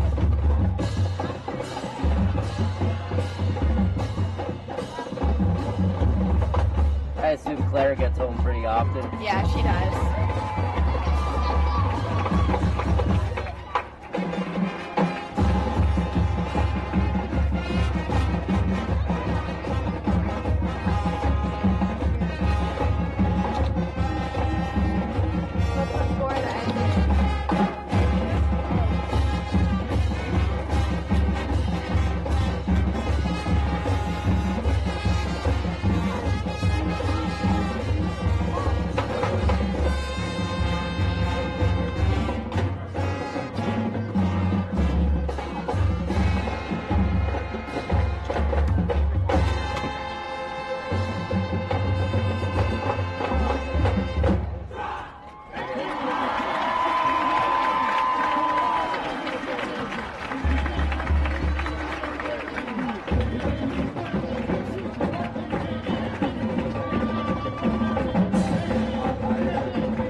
Oh, bye, Grandma. Not enough. Can't handle anymore.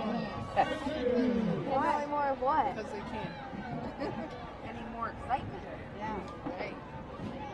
I didn't even realize football started today until halfway through the day. That's a problem. Yeah, Lori Riley was at an event I was at this afternoon. She said tonight's the first.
Well, the band is off the field. Now we have the flipping of the coin here to get ready for the second half.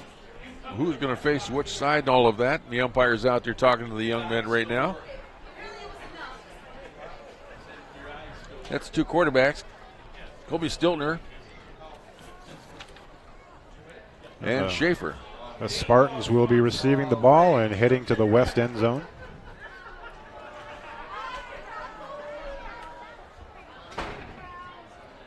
Hopefully it's a good omen for the rest of the game. Got the second half coming up. We're down right now. The Red Wolves are up over the Conneaut Spartans here after the first half, 20-7. And we got a minute and 50 seconds to go here in the halftime show, which is really over now. The marching bands were out there. You got to see that. We hope you enjoyed it. You've asked for it many times, so we decided to allow that to happen throughout the entire half.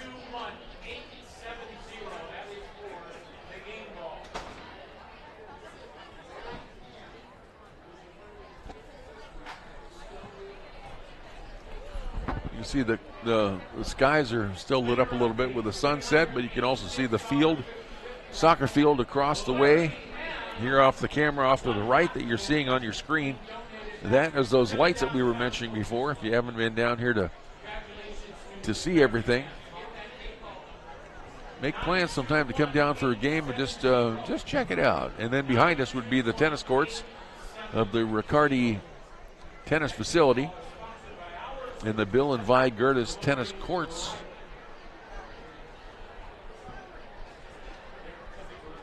Joel, you really you were here through a lot of the growth of this complex. I was here from the very beginning. Beginning, yes. Starting with the field. I mean, the old field. Starting with the tearing down of the old field. I remember the first. There was a possibility that we were going to play all our games on the road that year, but eventually, we didn't have any press box or anything. We used a semi-truck trailer, and it was fashioned by our maintenance staff into a press box, and we brought in some temporary bleachers, and we were able to have I think that was a 2009 season, if I'm remembering correctly. But a team effort to get us to have a home season. Yeah.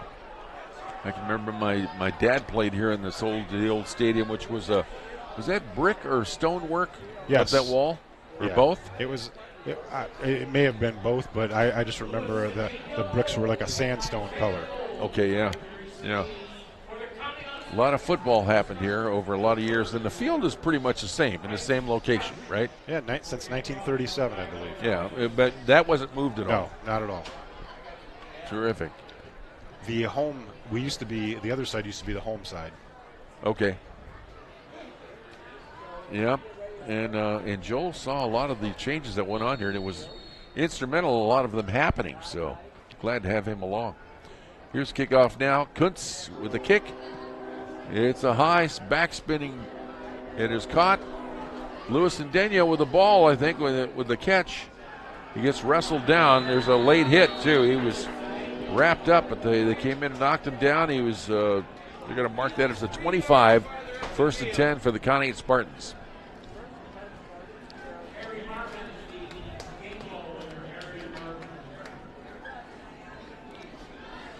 Well, it's time for the Spartans to, come out firing here, firing on all cylinders, I should say. They had an impressive end of the first half. They know they can play with this team. Stiltner is back. Ball was handed off. That's Isaiah with the ball up the middle. Got some running room, and he's busted loose again. He didn't see 63 coming up behind him, who brought him down, but not until he gets out to about the 42-yard line. Pick up about 12 yards. That's a great way to start the second half. Big number 63 came out there and snuck up behind him, and I don't think he saw him coming at all.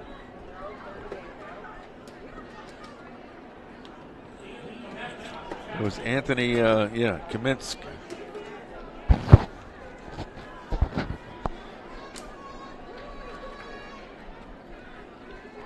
Spartans are on the move at midfield already. Stiltner with the ball, hands off again. Isaiah has running room, and he's going to the near sideline. One guy to meet, but gets wrestled out of bounds, but not until he gets down to about the 44-yard line. We're going to mark that at the 43, looks like. And this is just what the doctor ordered for the Spartans. Yes. Yeah, and if the Red Wolves of Cuyahoga Heights, if they had been watching films and everything, they knew Isaiah was probably the guy to stop from watching films from last year, but that's easier said than done. And I think once he gets rolling, as he's doing right now, it's probably a tough thing for a defense. There's a handoff. No, it's a keeper by Colby. One guy to meet there. He battles him down. He gets across the 40. I think they'll mark that at the 39. Now, with both teams sticking to their game plan of the run, establishing the run, the first half barely took an hour. Yeah, it was relatively penalty-free. We had a couple. We had penalty-free, and for the most part, both teams ran the ball. I think we had a 15-yarder, a 10, and a 5-yarder. That's all I can think of right now for penalties in the first half. Stiltner back, 3 wideouts on the far side. Here's a handoff again. Oh, it's a keeper. He's going to throw it. No, he keeps it instead and runs up the middle. Gets tripped up by number 5 over there, I think it is. It's a weird number 5, but that's Tokar. Bring up third and about 4.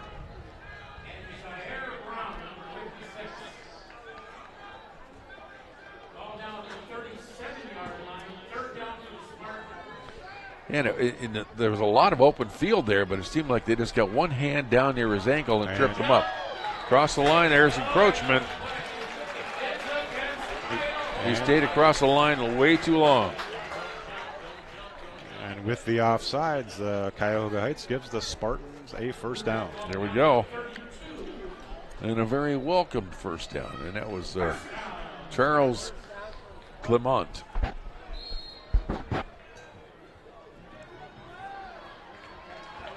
Klenar. His running play up the middle. He's got a lot of places to go. He's getting across the 10, fights his way into the end zone. Touchdown, Isaiah Bowles. 31-yard touchdown run. Oh, boy. He was in a lot of traffic there, too. He took a lot of hits, but broke free from all of them. He ran through a huge hole, but the end of that run was all him, spinning and driving to the goal line.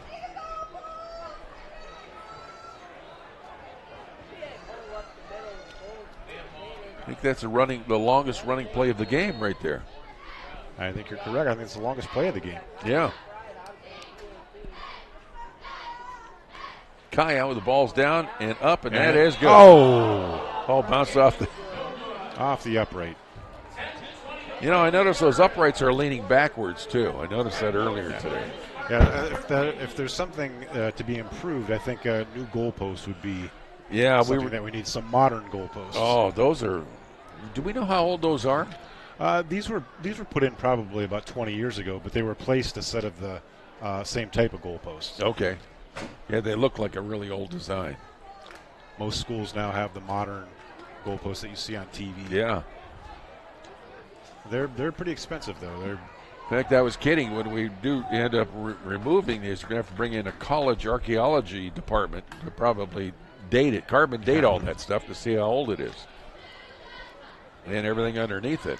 I think I remember when they put them in, and it was within the last 20 years or so.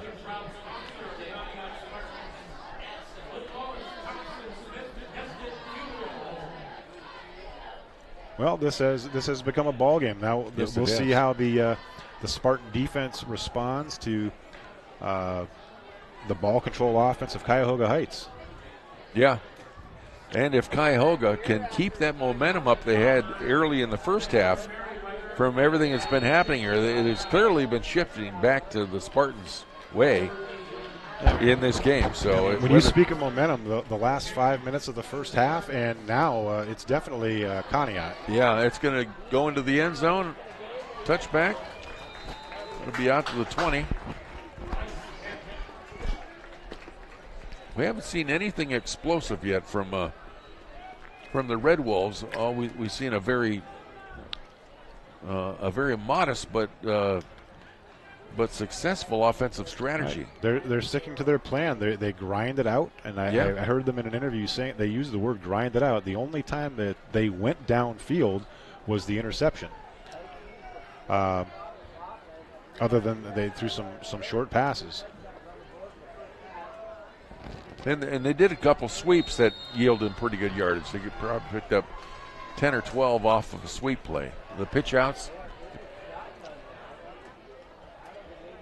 Man in motion. Schaefer gets the ball. He takes off running off left tackle. He's following that blocker, that man in motion. Gets wrapped up, though. He picks up maybe a yard and a half, it looks like. Bring up a 2nd down and 8.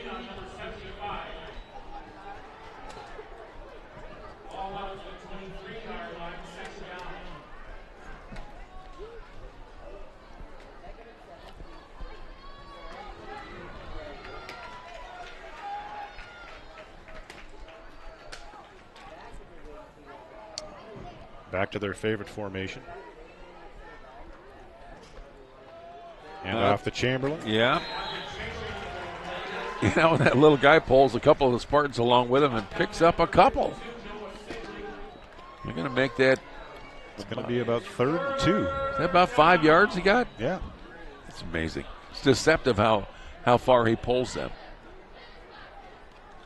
And if my numbers are correct, they were 8 for 8 on 3rd down in the first half. Yeah.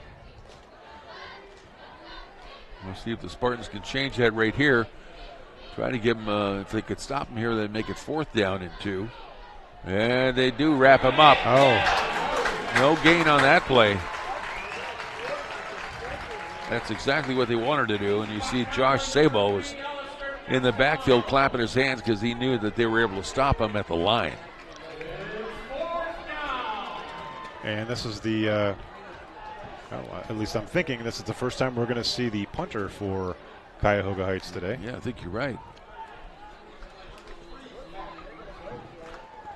Is that number 27 again, or?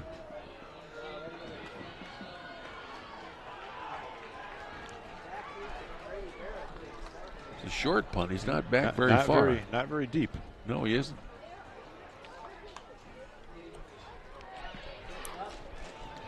Decent little punt. Up. There's a flag right where he caught the ball. I'm not sure what they saw back there. If it was something that Brady Vera did. Did he signal a fair catch and then catch the ball and take off running? Something on the line? We'll have to watch instant replay on Wild TV later on to know for sure.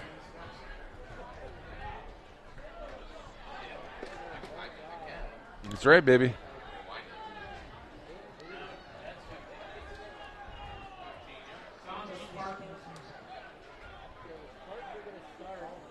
Yeah, it's still 1st down, right? Be 1st and 10 from the Spartan 40.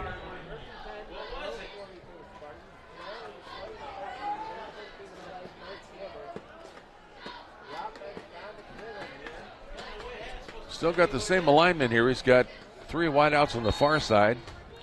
Brady Vera on the near side. Isaiah's back off to his left. Oh, he crossed the line. They're going to say encroachment. He might have made contact, too. Getting a little anxious out there.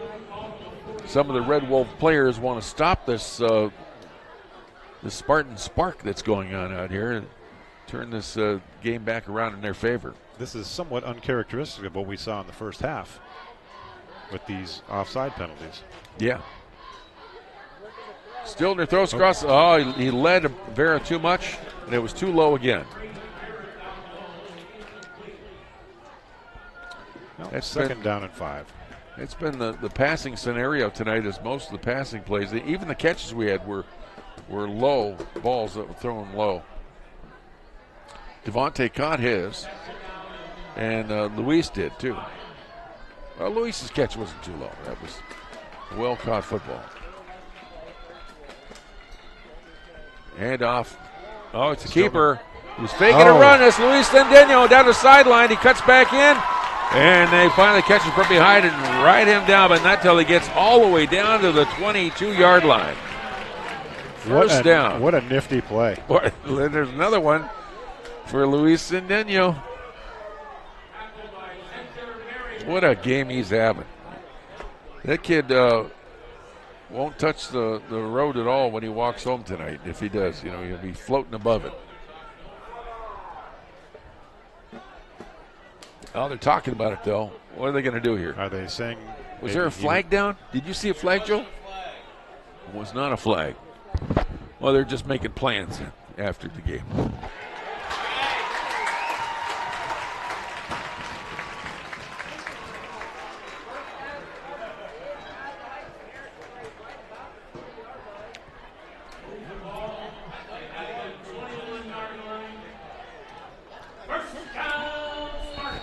Well, they brought the ball back, though, from where Cendeno ended up being tackled. So there was some penalty. It was...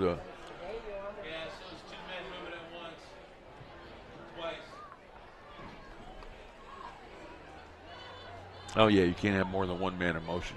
I think that's what it was.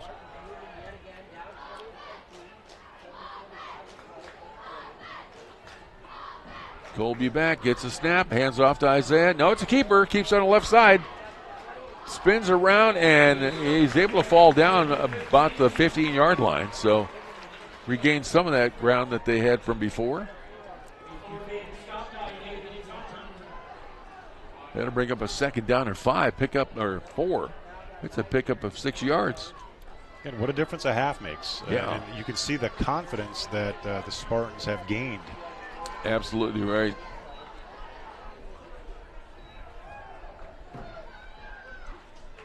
Colby back. Oh, he did give it to Isaiah, but it was too late developing there, and he gets swarmed on by the Red Wolves, and that's it. That'll be a loss of a yard. Lost about 9. 9 yards? Oh, my gosh, you're right.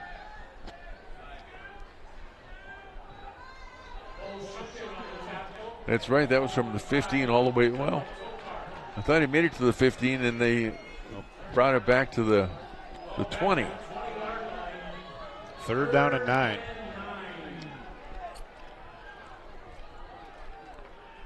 Well, he's going to talk it over. Well, maybe not. Looked like he was coming over the sideline, but instead he's going to take the snap. Colby gets a snap. He's looking to throw the ball across the middle. Oh, it just bobbled, and he drops right about the 12-yard line.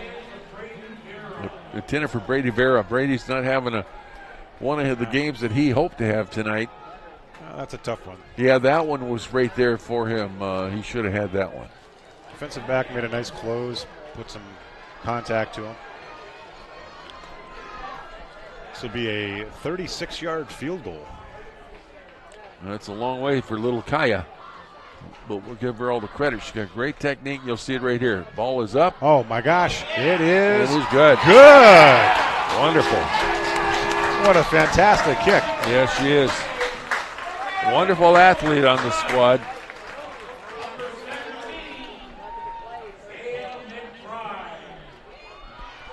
He says Kaya. It's Kaya. I think that's what they told me.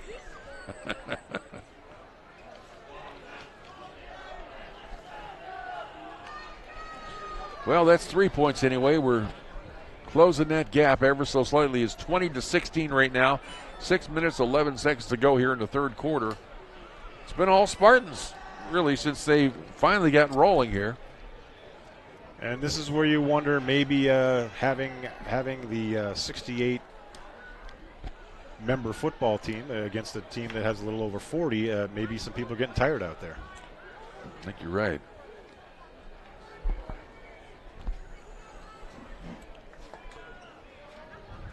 Whoop.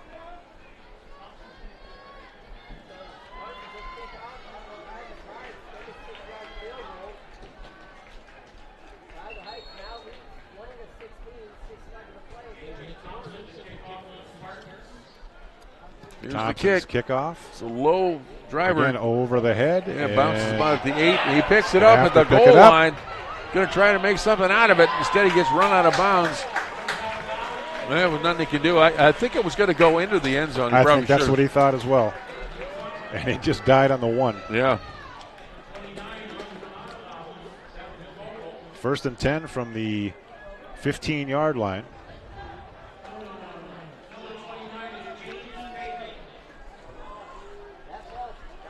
Very calm night tonight. It's clear skies, mostly clear skies. Just a few drones in the air over the field here. And 72 degrees. Picture perfect night. Red Wolves are going to try to revitalize their offensive strategy here tonight and see if they can't get some new footing. There's a play out to the sideline on the far side. It is going around the corner, and that is,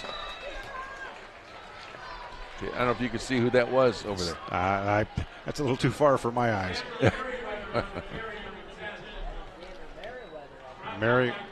Merriweather on the carry, picked up about 7 yards. It's another new name that we haven't heard much of. Maybe they're going to be rotating in more and more players. 2nd down and 4. One thing we've learned, I think Coach said this too, and I think you did too, Joel, this is a well-coached football team we're up against here tonight. Schaefer's back, gets the ball, looking to throw it on the far sideline. It is caught, and he's spun down, but not until he gets all the way back to about the 29-yard line is where they're going to mark that one. That's a 1st down. He caught the ball at the marker, put a little nifty move on, and picked up another 3 or 4 yards. Mark that at the 28, we'll say.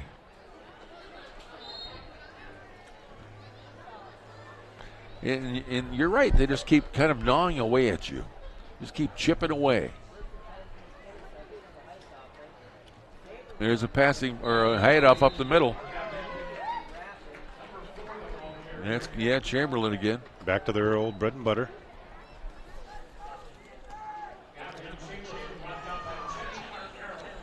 Second down and 9.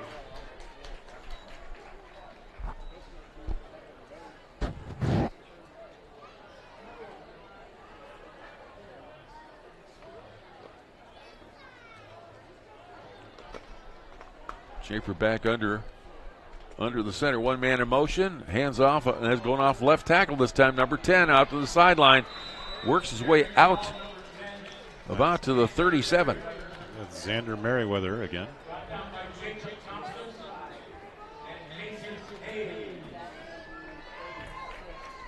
Brings up a 3rd down and about 2 yards to go. I'll mark that at the 36. The ball's at the 36, but the marker is like at the 37 and a half, I think. Yeah, now he's moving it back. There we go. The Spartans stopped him for the first time. They're 8 for 9 on 3rd down conversions. You got that half wing look out there again. Look at him pushing forward. 1st down. That was quite a scrum. Yeah, it was. I'm not sure what that half wing thing, they didn't seem to use that for blocking necessarily. Or pushing the thing forward, but Mason did something with his leg there. He ran off the field. Should be on the bench so the trainer could take a look at it. I think it looks like a Charlie horse. Got a cramp situation. Ball is caught, and he runs up the field. He looks like he gets pushed out. He got the 1st down. And he had lots of room to make that catch. He a little soft coverage. Oh, they said he went outside. Looked like he went out of bounds way past that. I thought he had the 1st down on that, but we can't see where the sideline is and where his feet were. Bring up 2nd down and 1. You can definitely see a change in the way Cuyahoga Heights is approaching the second half. Wilson.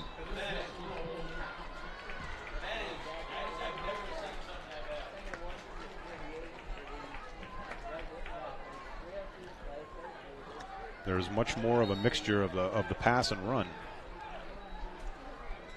There's a handoff up the middle. Looks like Chamberlain again. He gets nailed, but he still pushes forward, picks up 2 more. Across the 40 down to the 30, say the 39. Got to give it to the Cuyahoga Heights offensive line as well. They've opened holes all evening. Yes, they have.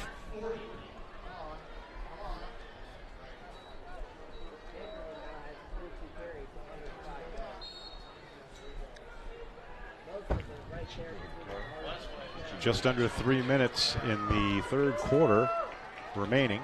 20-16, Cuyahoga Heights over the Spartans. Schaefer hands off up the middle again. They're just going to try to just grinding it up the middle. And Chamberlain does eventually bust out of there, but I think they had forward progress, so they get to mark him down at the 38-yard line.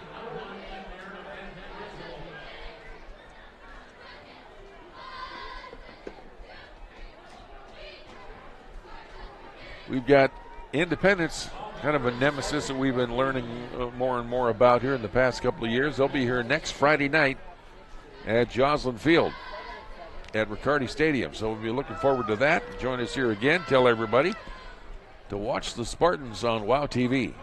Oh, he's got a man open. Off. It looked like it hit his right hand, but he couldn't reel it in. He was open, though, wasn't he? He got behind our secondary. Yeah. Again, it was the fullback. That's one of the few times that they really tried to go for gold here down the field.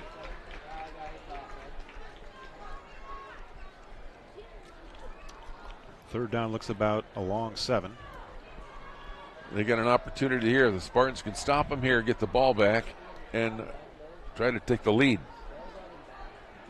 Minute 52 to go in the third quarter. Schaefer back in the shotgun this time. Throws it across the middle.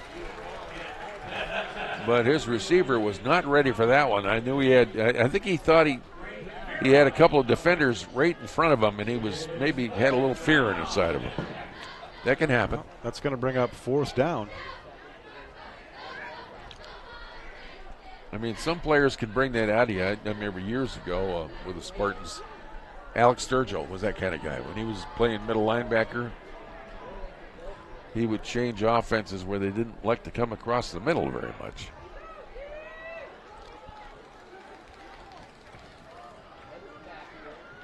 Schaefer back in the shotgun again, takes the ball, looking to throw on the far side, takes off running instead, gets across the 35 and brought down short of the first down. JT, we're going to get the ball back.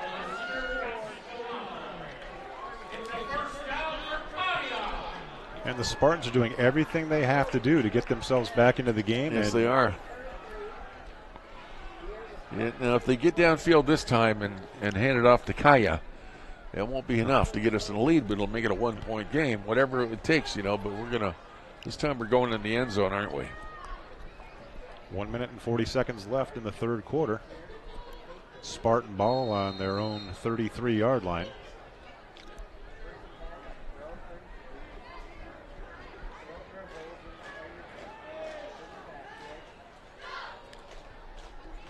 Colby looking for the sideline, looking for coach to send him something. Yeah, they send another player in. That's important. It's important to make sure you have the right number of guys on the field. Oh, he takes off running. Stiltner gets across the 35. We're going to mark that at the 37-yard line. Nice pickup. He's down. Looks like someone's slow to get up. And is it Colby? Yes, it is. Was Stiltner. He is now up. Looks like he's okay.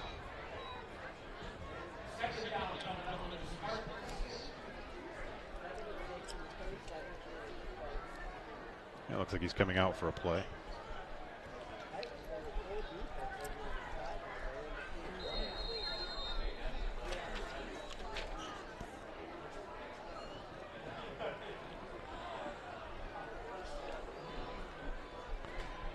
This is Wyatt Dobrin in the game now as quarterback. Yep. At least for a play. Takes a snap. He throws it. It's out to the flank to Luis Cendeno. He catches the ball. It was a well-executed play, but didn't fool too many defenders. To come off the bench and be able to throw a pass like that's impressive. Yeah. And we just found out that we got another Wyatt on the team. This time he's a quarterback, and he's a natural lefty. Stiltner back into the game. Clock running, going under 45 seconds.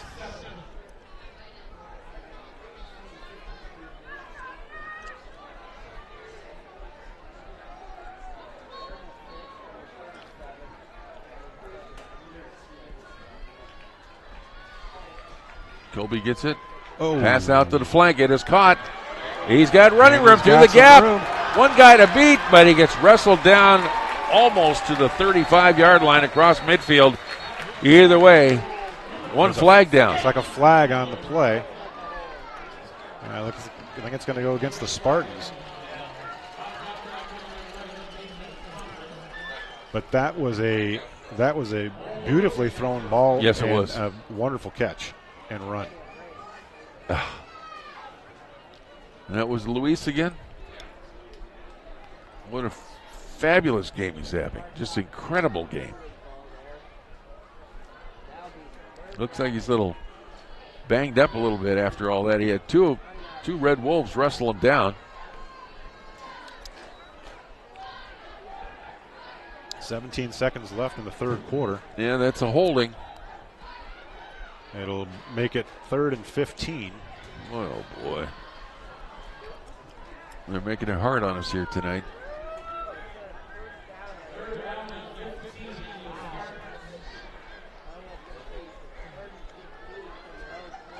They almost forced into having to do a passing play here. Maybe.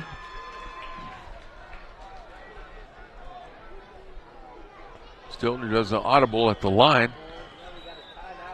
I don't know if he changed anything or not. And Coach wants to talk about it. He's already 5 yards out on the field by the time the whistle blows.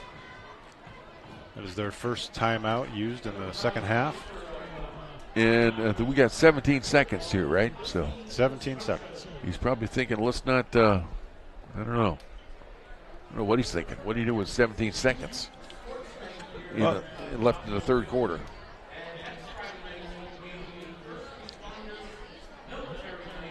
Try to get a first down at least.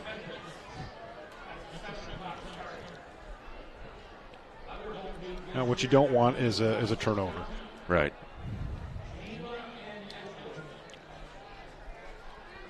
I'm sure he's telling them to, protect the ball. And don't give these Red Wolves good field position because even though it's been a while since they've been active offensively, that could happen at any moment. I don't think we've yet to see the Spartan punter this evening. That's a good thing.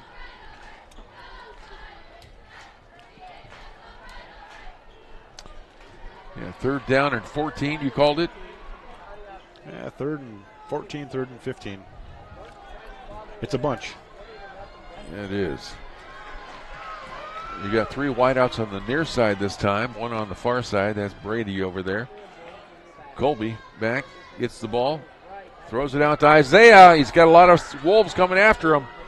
Oh, and he gets to the sideline and out of bounds at about the 31. Cleveland Heights did a nice job reacting to that. It only brings up a 4th down and 12. 4th and 12, and we will see the Spartan punter for the first time. Yes, we will. Maybe not until we let the clock run out.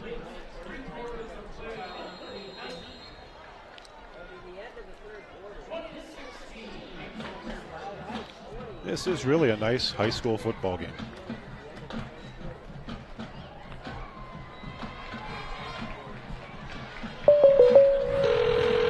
State Farm, Kathy here. Hey, it's Mike. My team just pulled off the biggest upset ever. Nice, Mike. And some fans are getting crazy. They even flipped over a car. Whoa. Turns out it's my car, though. Oh. But I don't want to be upset right now. I want to know State Farm's going to take care of this, right? We got you covered, Mike. Yes! Woo!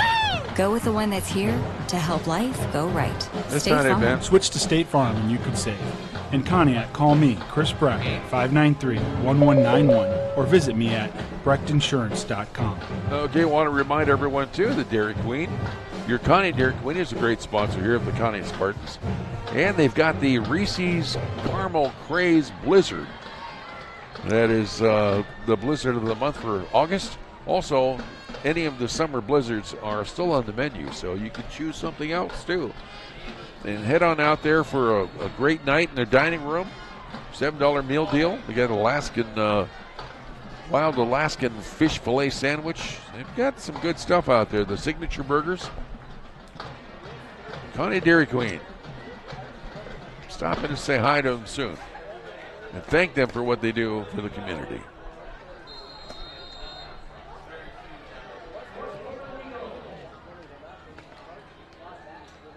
One guy back deep. It's a short punt. It's going to bounce about the 43-yard line and it rolls out of bounds. Favorable bounce for the Spartans. And they're marking it at the 37, looks like. 38. Well, the guy was standing at 38, but the other one's marking at the 37. And he was all the way downfield, so he should know.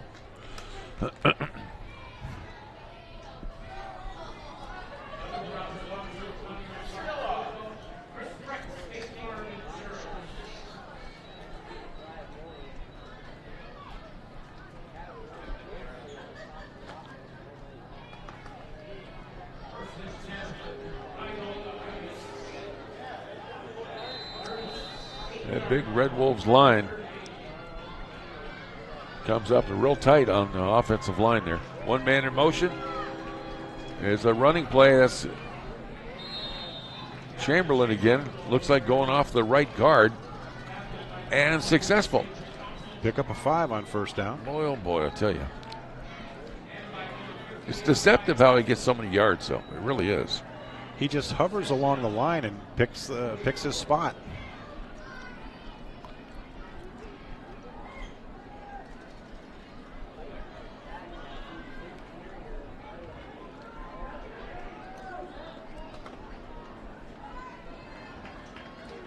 Running play again up the middle.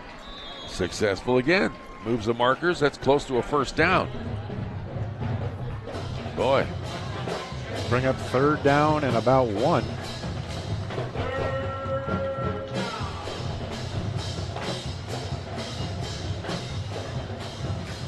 It's like perhaps Cuyahoga Heights is going back to what got them where they are, that grinding offense. Absolutely.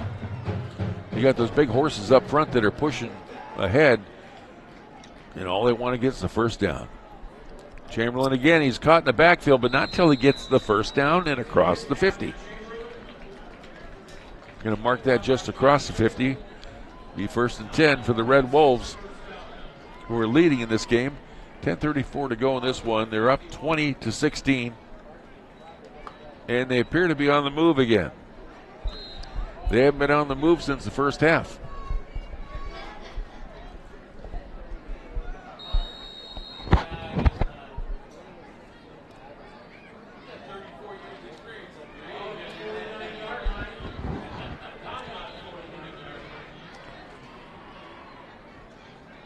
Schaefer back under center again, hands off. That's Chamberlain again off the left guard or left tackle.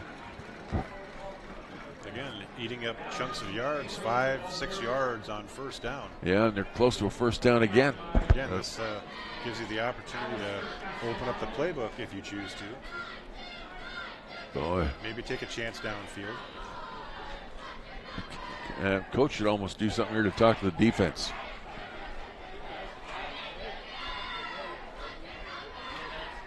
They've got to do something a little bit different here.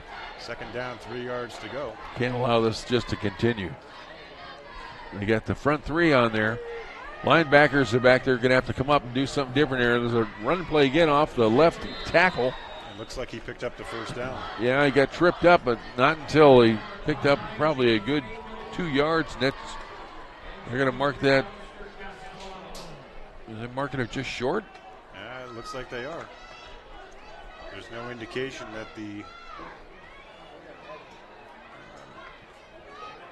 That's I'm going to switch it to, there it is. No, 3. They're going to put a 3 up on it yet? It is now third down.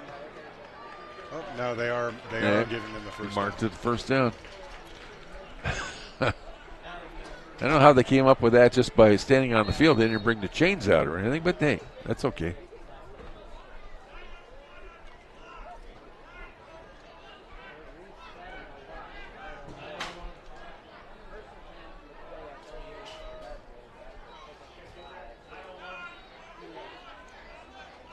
They are calling up. Yeah, the 9:01 press on the box. clock. Put some extra time on the clock. A few seconds ran off.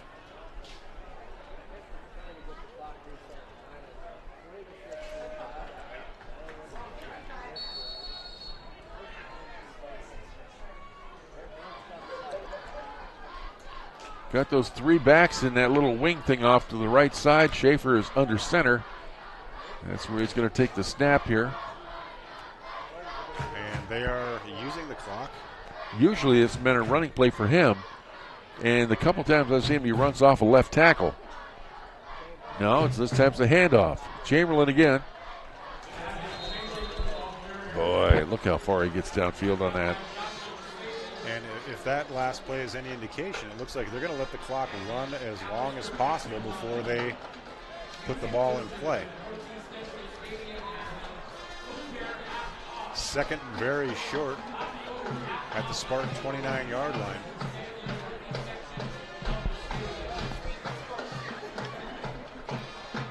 Let's see if he lets the clock run once again. Spartans got to do something right here to slow this thing down. Need to blitz on this run. Right up there. Now he busts through. It's a very slow run play. It was in moving to the left, off the left guard or towards the left guard, but they couldn't penetrate and stop it. This is the methodical way that they move the ball in the first half. And they got away from it for a while. Now they've come back to it. It seems like they have, yes.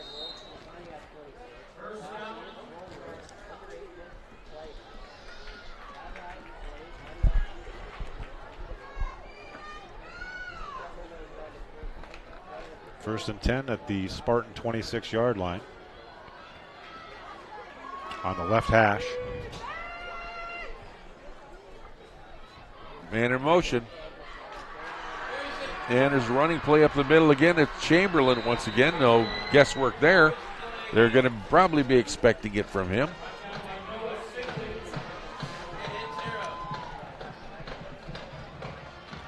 Second down and 7, and this is the definition of grind.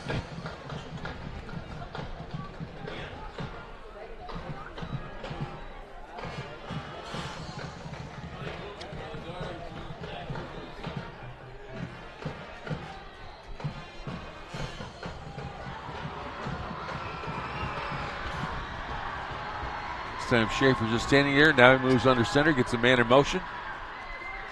Takes a snap, hands off again. This time he's caught in the backfield.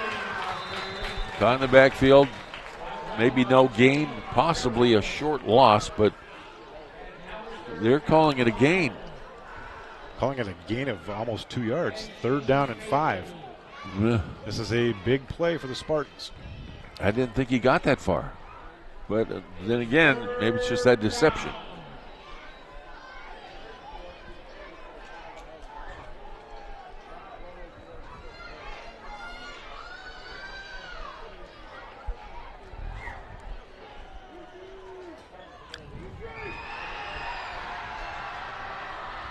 Schaefer under center, takes off running. And he's got some room. Yes, he does. He's gone to the end zone. A running play by Schaefer, the quarterback of this Red Wolves team. He finally does it himself to get more points on the board. Takes them to 26.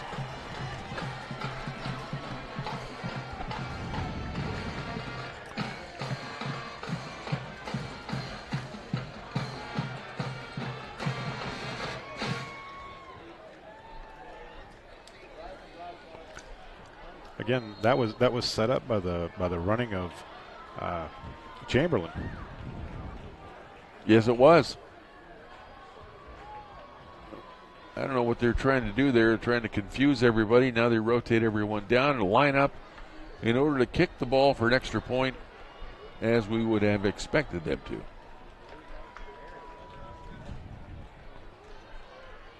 Ball is down. Here's the kick. It is good. 27 points.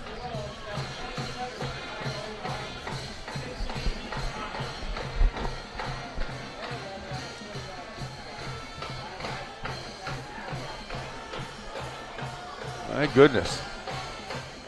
27-16. Well, it had been since the first half where the Red Wolves had really had an offensive that was really moving them along down the field and scoring points.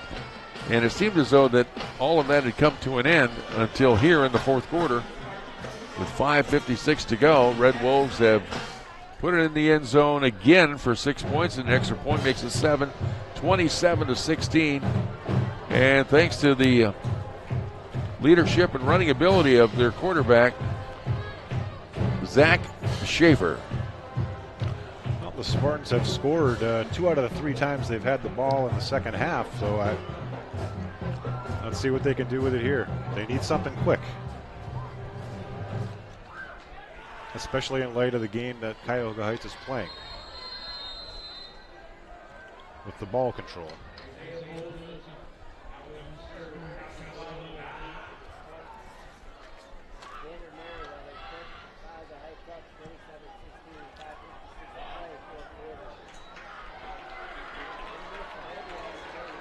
There's a running play coming around the corner. Cendeno finally gets wrestled down and out of bounds. I think we might have a face mask. Yeah, I think we do. That'll be at the end of the play, too, which he gets, stops the clock as it goes out of bounds about at the 30, and then a face mask on top of that.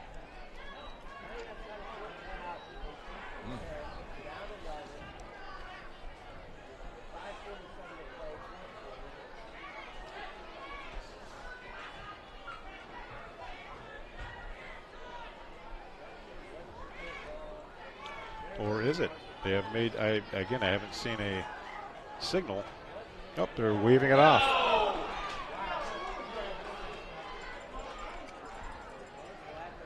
We hear a collective groan here in the press box that everyone thought that it should have been called. Well, we're going to have to look at the WOW TV instant replay. See if we can't see that. See if Bob Shackle had a camera on that one. Those of you at home can do that. From the 32-yard line. Stiltner in the shotgun. Colby gets the ball. He keeps it, looking to throw it. And it's he's got downfield. Downfield. He's wide open. 21 is gone for the races. Gets tackle. Oh, he gets caught by a shoelace tackle. And down at the 5. They're going to mark that at the 5 or 6 yard line. And as I spoke earlier, we needed something quick, and we got something quick.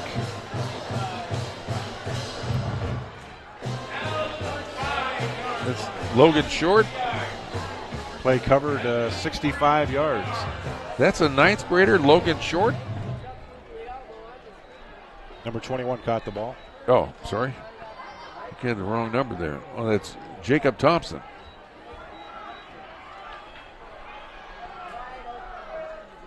Come on, guys, let's go. The 10th grader.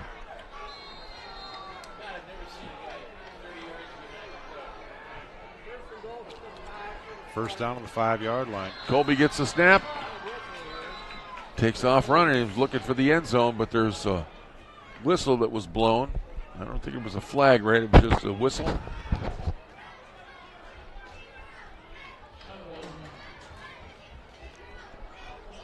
Penalty against us? Oh, come on now.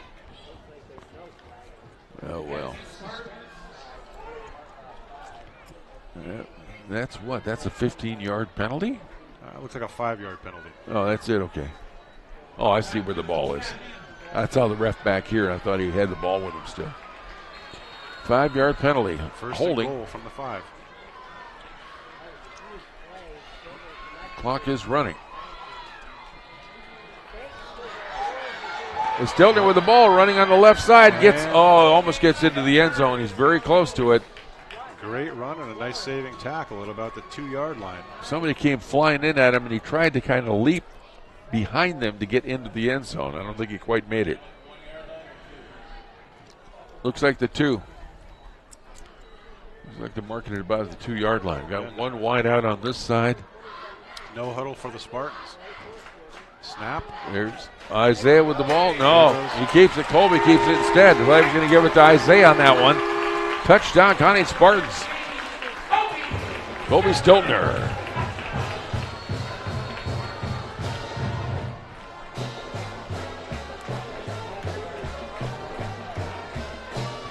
And let's see here, we'll do the points here. They're up by 5 points, so they want to go for 2 here. They might want to. Although that would just give you the ability of tying it up with a field goal. In case time runs out or whatever, but an extra point would give you 4. No, extra point I don't think really does any good for you right here. No, it really doesn't. I mean, that gives them a lead of 4 then.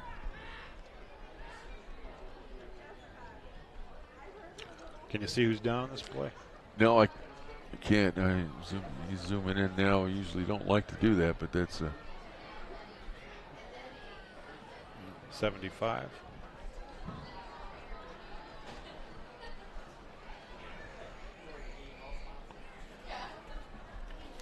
Oh. Hopefully something small.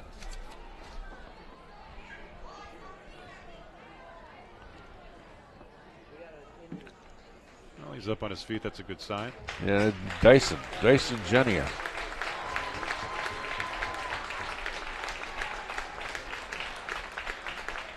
He's not putting any weight down on it, but that's okay. We'll get him off the field here and let the trainer.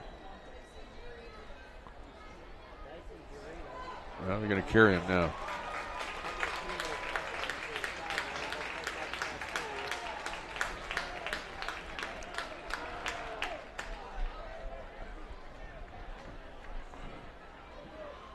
Put him on the, try to get him over to the bench, wherever that may be. Let the trainer get to him.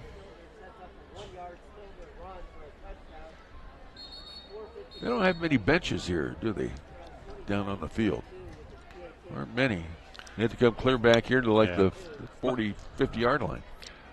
Very few kids, unless they're hurt, sit on the bench. Everyone's usually standing up there in that little box. Right.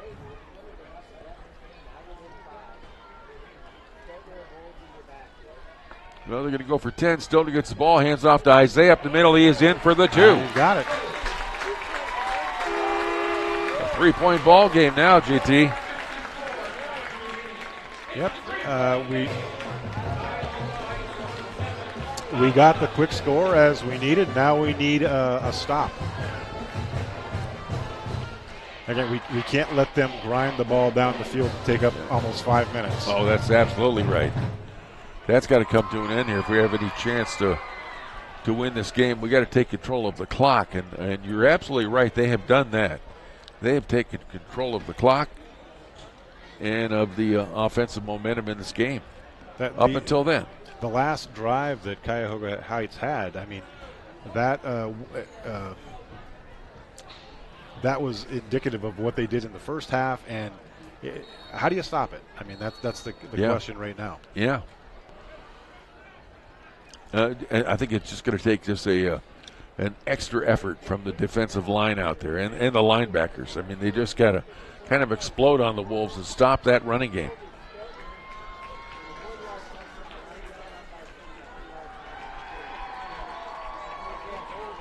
I think it's doable, but they're very good, and that's what we talked about, the center of that offensive line. That's their strength, and I think they're pushing that right at them.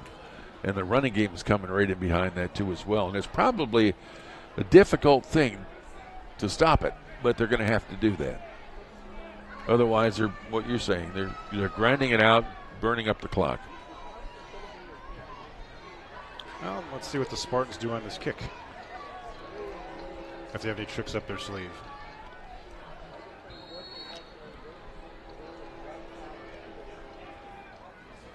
And the little they're gonna get, my goodness. They might have got it back, I don't know. We had a chance for it there. They had a good chance for it. Oh. Heads up play by Cuyahoga Heights. And the gamble on that is what? That we give up good field position to a team that you don't want to do that to.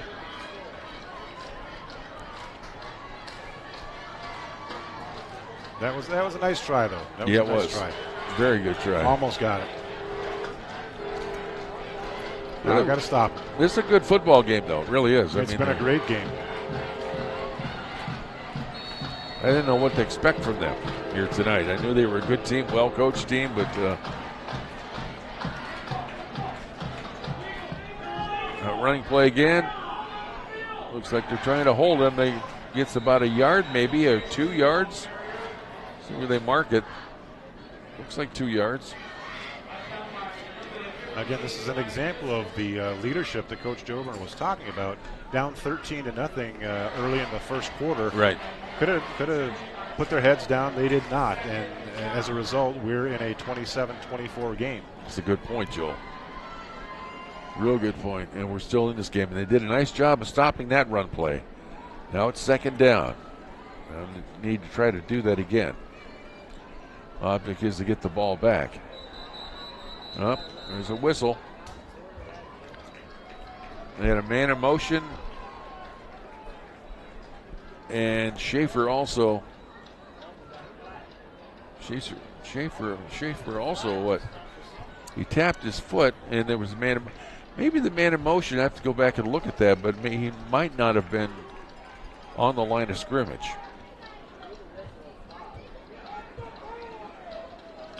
They're marking it off against Conneaut. Oh.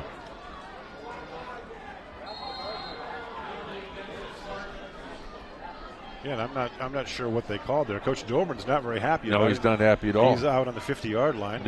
He wants to know why, what happened, and they're not telling him. They're letting the play continue too. I think the referee is eventually going to tell him that. They're going to give him technical. Now they're what?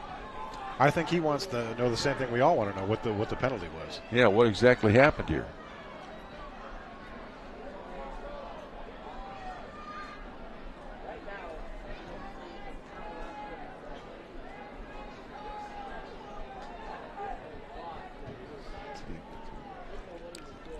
Yeah, 4 minutes and 7 seconds left here in the fourth quarter. The Cuyahoga Heights is holding on to a 27-24 lead.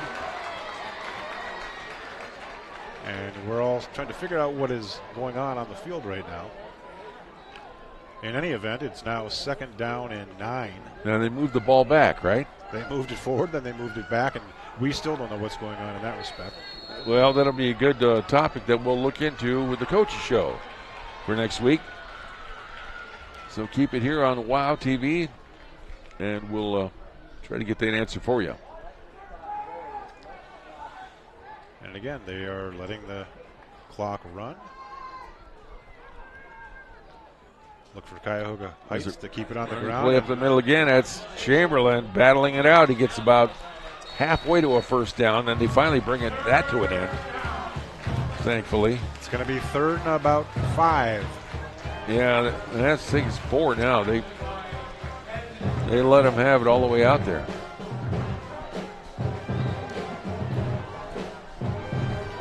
This here is a critical stop. Critical stop in the game. If we want to try to turn this thing around and come out of here with a win, we're going to have to end this right now. Red Wolves are 10 for 12 on third down. Highly successful.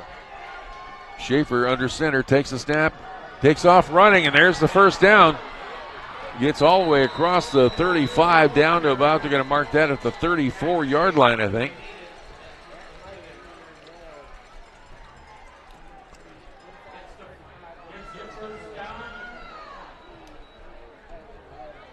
My goodness. Well, he should have known. If it was going to happen, he was going to be the guy that did it.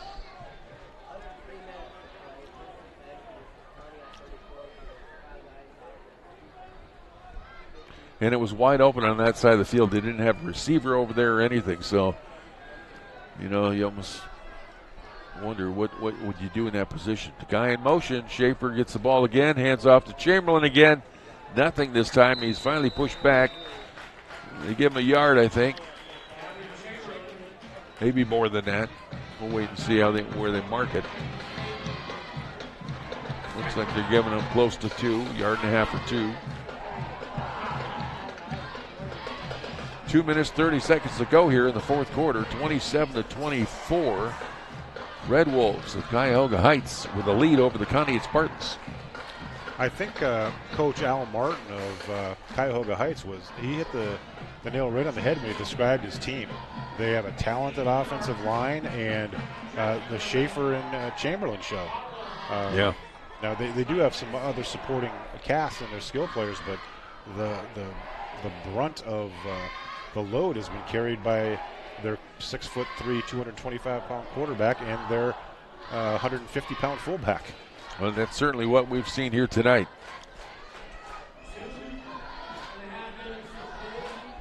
Time is running out here on the Conneaut Spartans.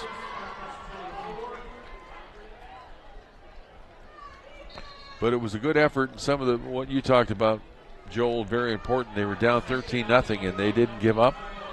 They came back. I think they realized that they gave up too much too early, and that's essentially the difference in this game right now between a win and what.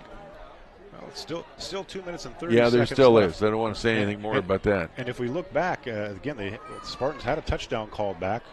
They would be up 30-27. Right. Schaefer back. He takes off running again. A similar play as the 1 or 2 plays ago. And he's close to the first down. Yes, he is. He's going to try to get this whole thing done by himself.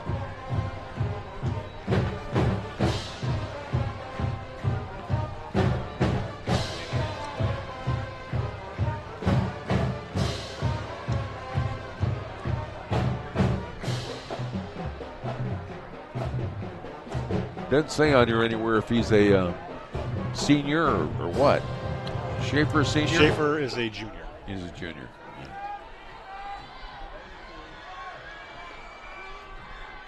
Two running backs behind, one off on the side on a flank. There's a running play up the middle again. This one bursts for big yardage. Clear down to about the 15-yard line. So the Red Wolves are on the move again here late in this game with 1:42 to go.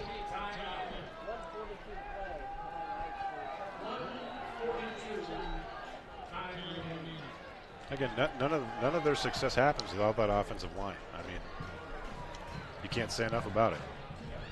Right.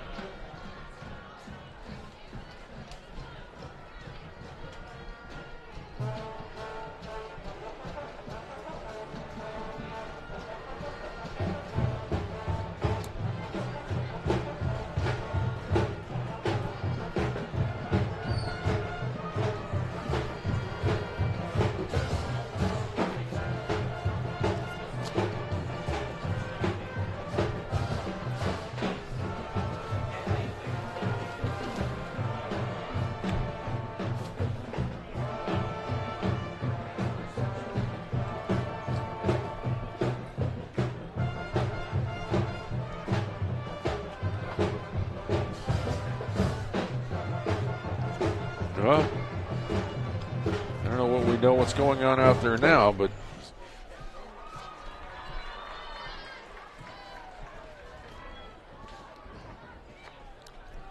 First and 10, Cuyahoga Heights from the Spartan 15-yard line.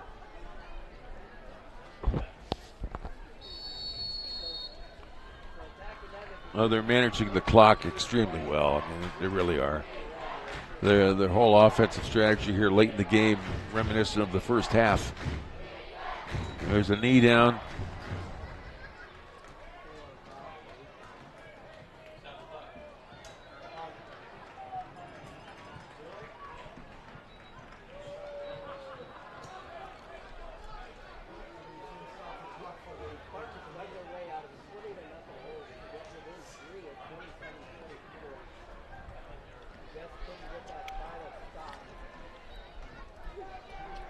That'll bring up second down.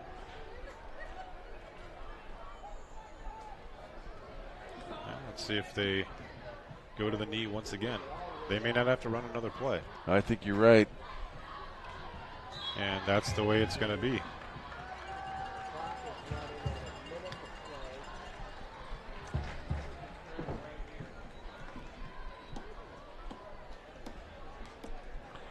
Yeah, it's 4th down.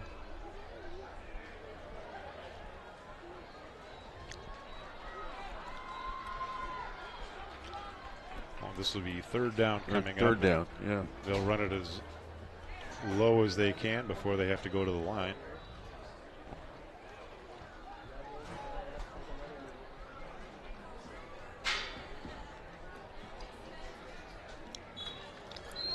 Yeah. They came in here with a strategy, and it was a smart one, and it was very effective. I think they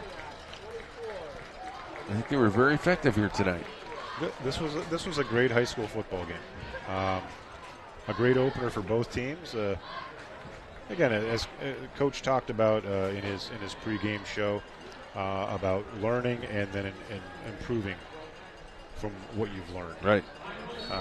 And that's what our team can do. And again, we have 9 games left. Right. This is a great start. I have a player absolutely in mind for the Dairy Queen Player of the Game. How about you? If his last name is Cedeno, yes. Luis Cedeno, you're the Dairy Queen Player of the Game. A wonderful performance. You did it on different sides of the game, whatever position you were in, on special teams or on offense, whatever it was. Wonderful game tonight. Congratulations. And we'll look forward to seeing you all next week for Independence back here at Riccardi Stadium on Jocelyn Field. Joe Taylor, it was good seeing you. It was nice to be here. Thanks for having me. Yeah, we'll see you next Friday night. Look forward to that. I'm Matt Jarvie for WOW TV. Until then, thanks to Ben, also to Joel, to Megan Lebzelder, helping out the statisticians, and everyone else. Have a great night and a great weekend.